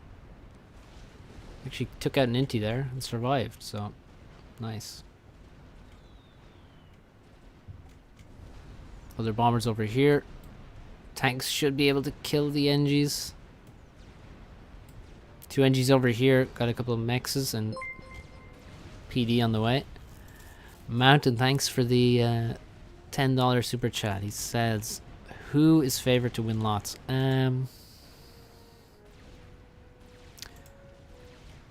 I think Nexus and Tagada are favorites. I don't know who is the favorite, but I would say probably Nexus and Tagada are favorites.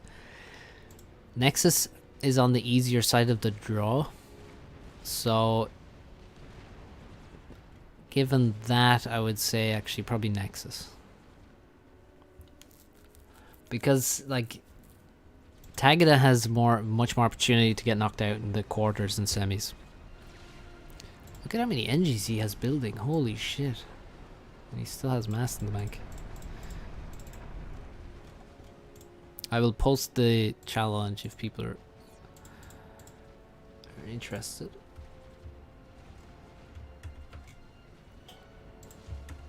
They can see the playoff bracket if you don't want to be spoiled or anything.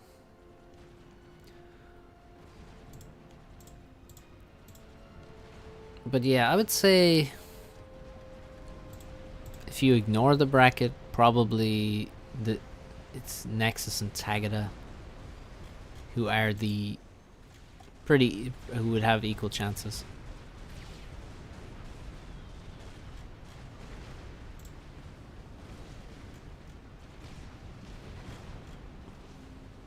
Nexus with total control of the map now. Arch really relegated to a small segment of the mass extractors. Tech 2 land once again for Nexus. He does like to get some Tech 2 land when he can on 5x5s. When he's in the comfortable position where he has the map control, he's not in danger. Invest in future victories.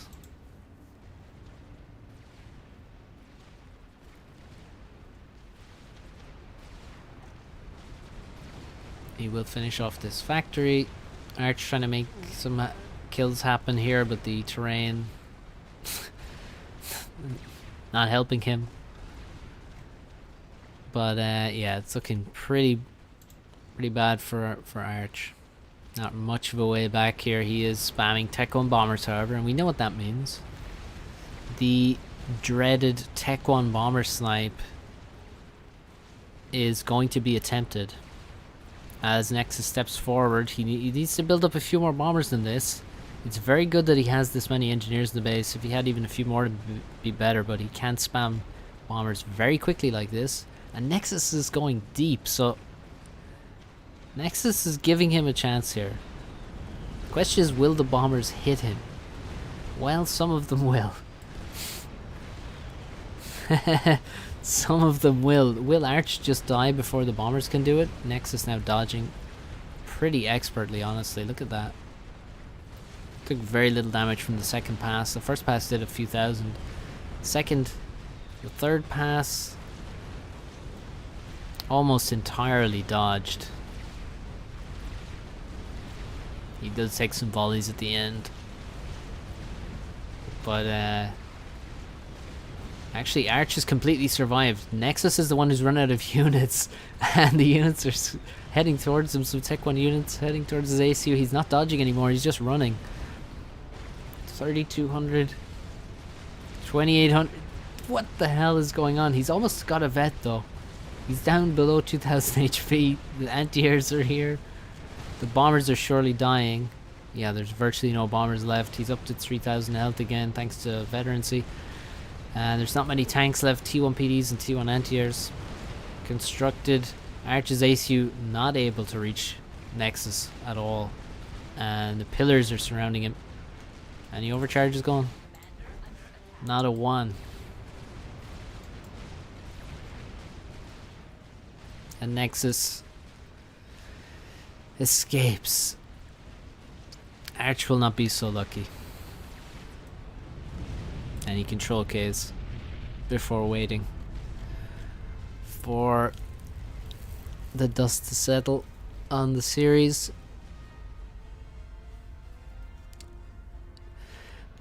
Yeah, I don't think that he chose the correct map here. This is not a map really that I would have put down as, you know, an arch pick. And for Nexus, definitely, I think it, you know, well, he doesn't really have huge weaknesses in any kind of map, but this, you know, I don't really see a weakness here, that's for sure.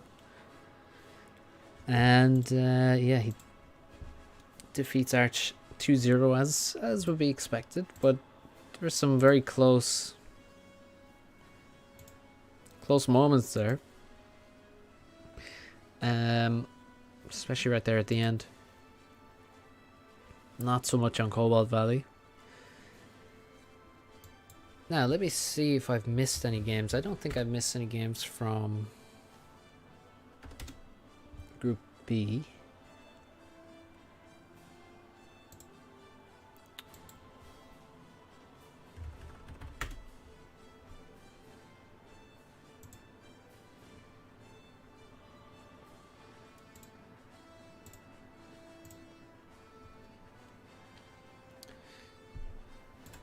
Went up pretty even. Well, no, I wouldn't say this game was pretty even, to be honest. I mean, look at the total mass, for example. We're only 11 minutes in, right? 12k mass difference. Total map control, and it wasn't a big fight for the map control either. This game was, I think both these games were very comfortable. It was really only Blackheart that could that gave Nexus a real challenge here.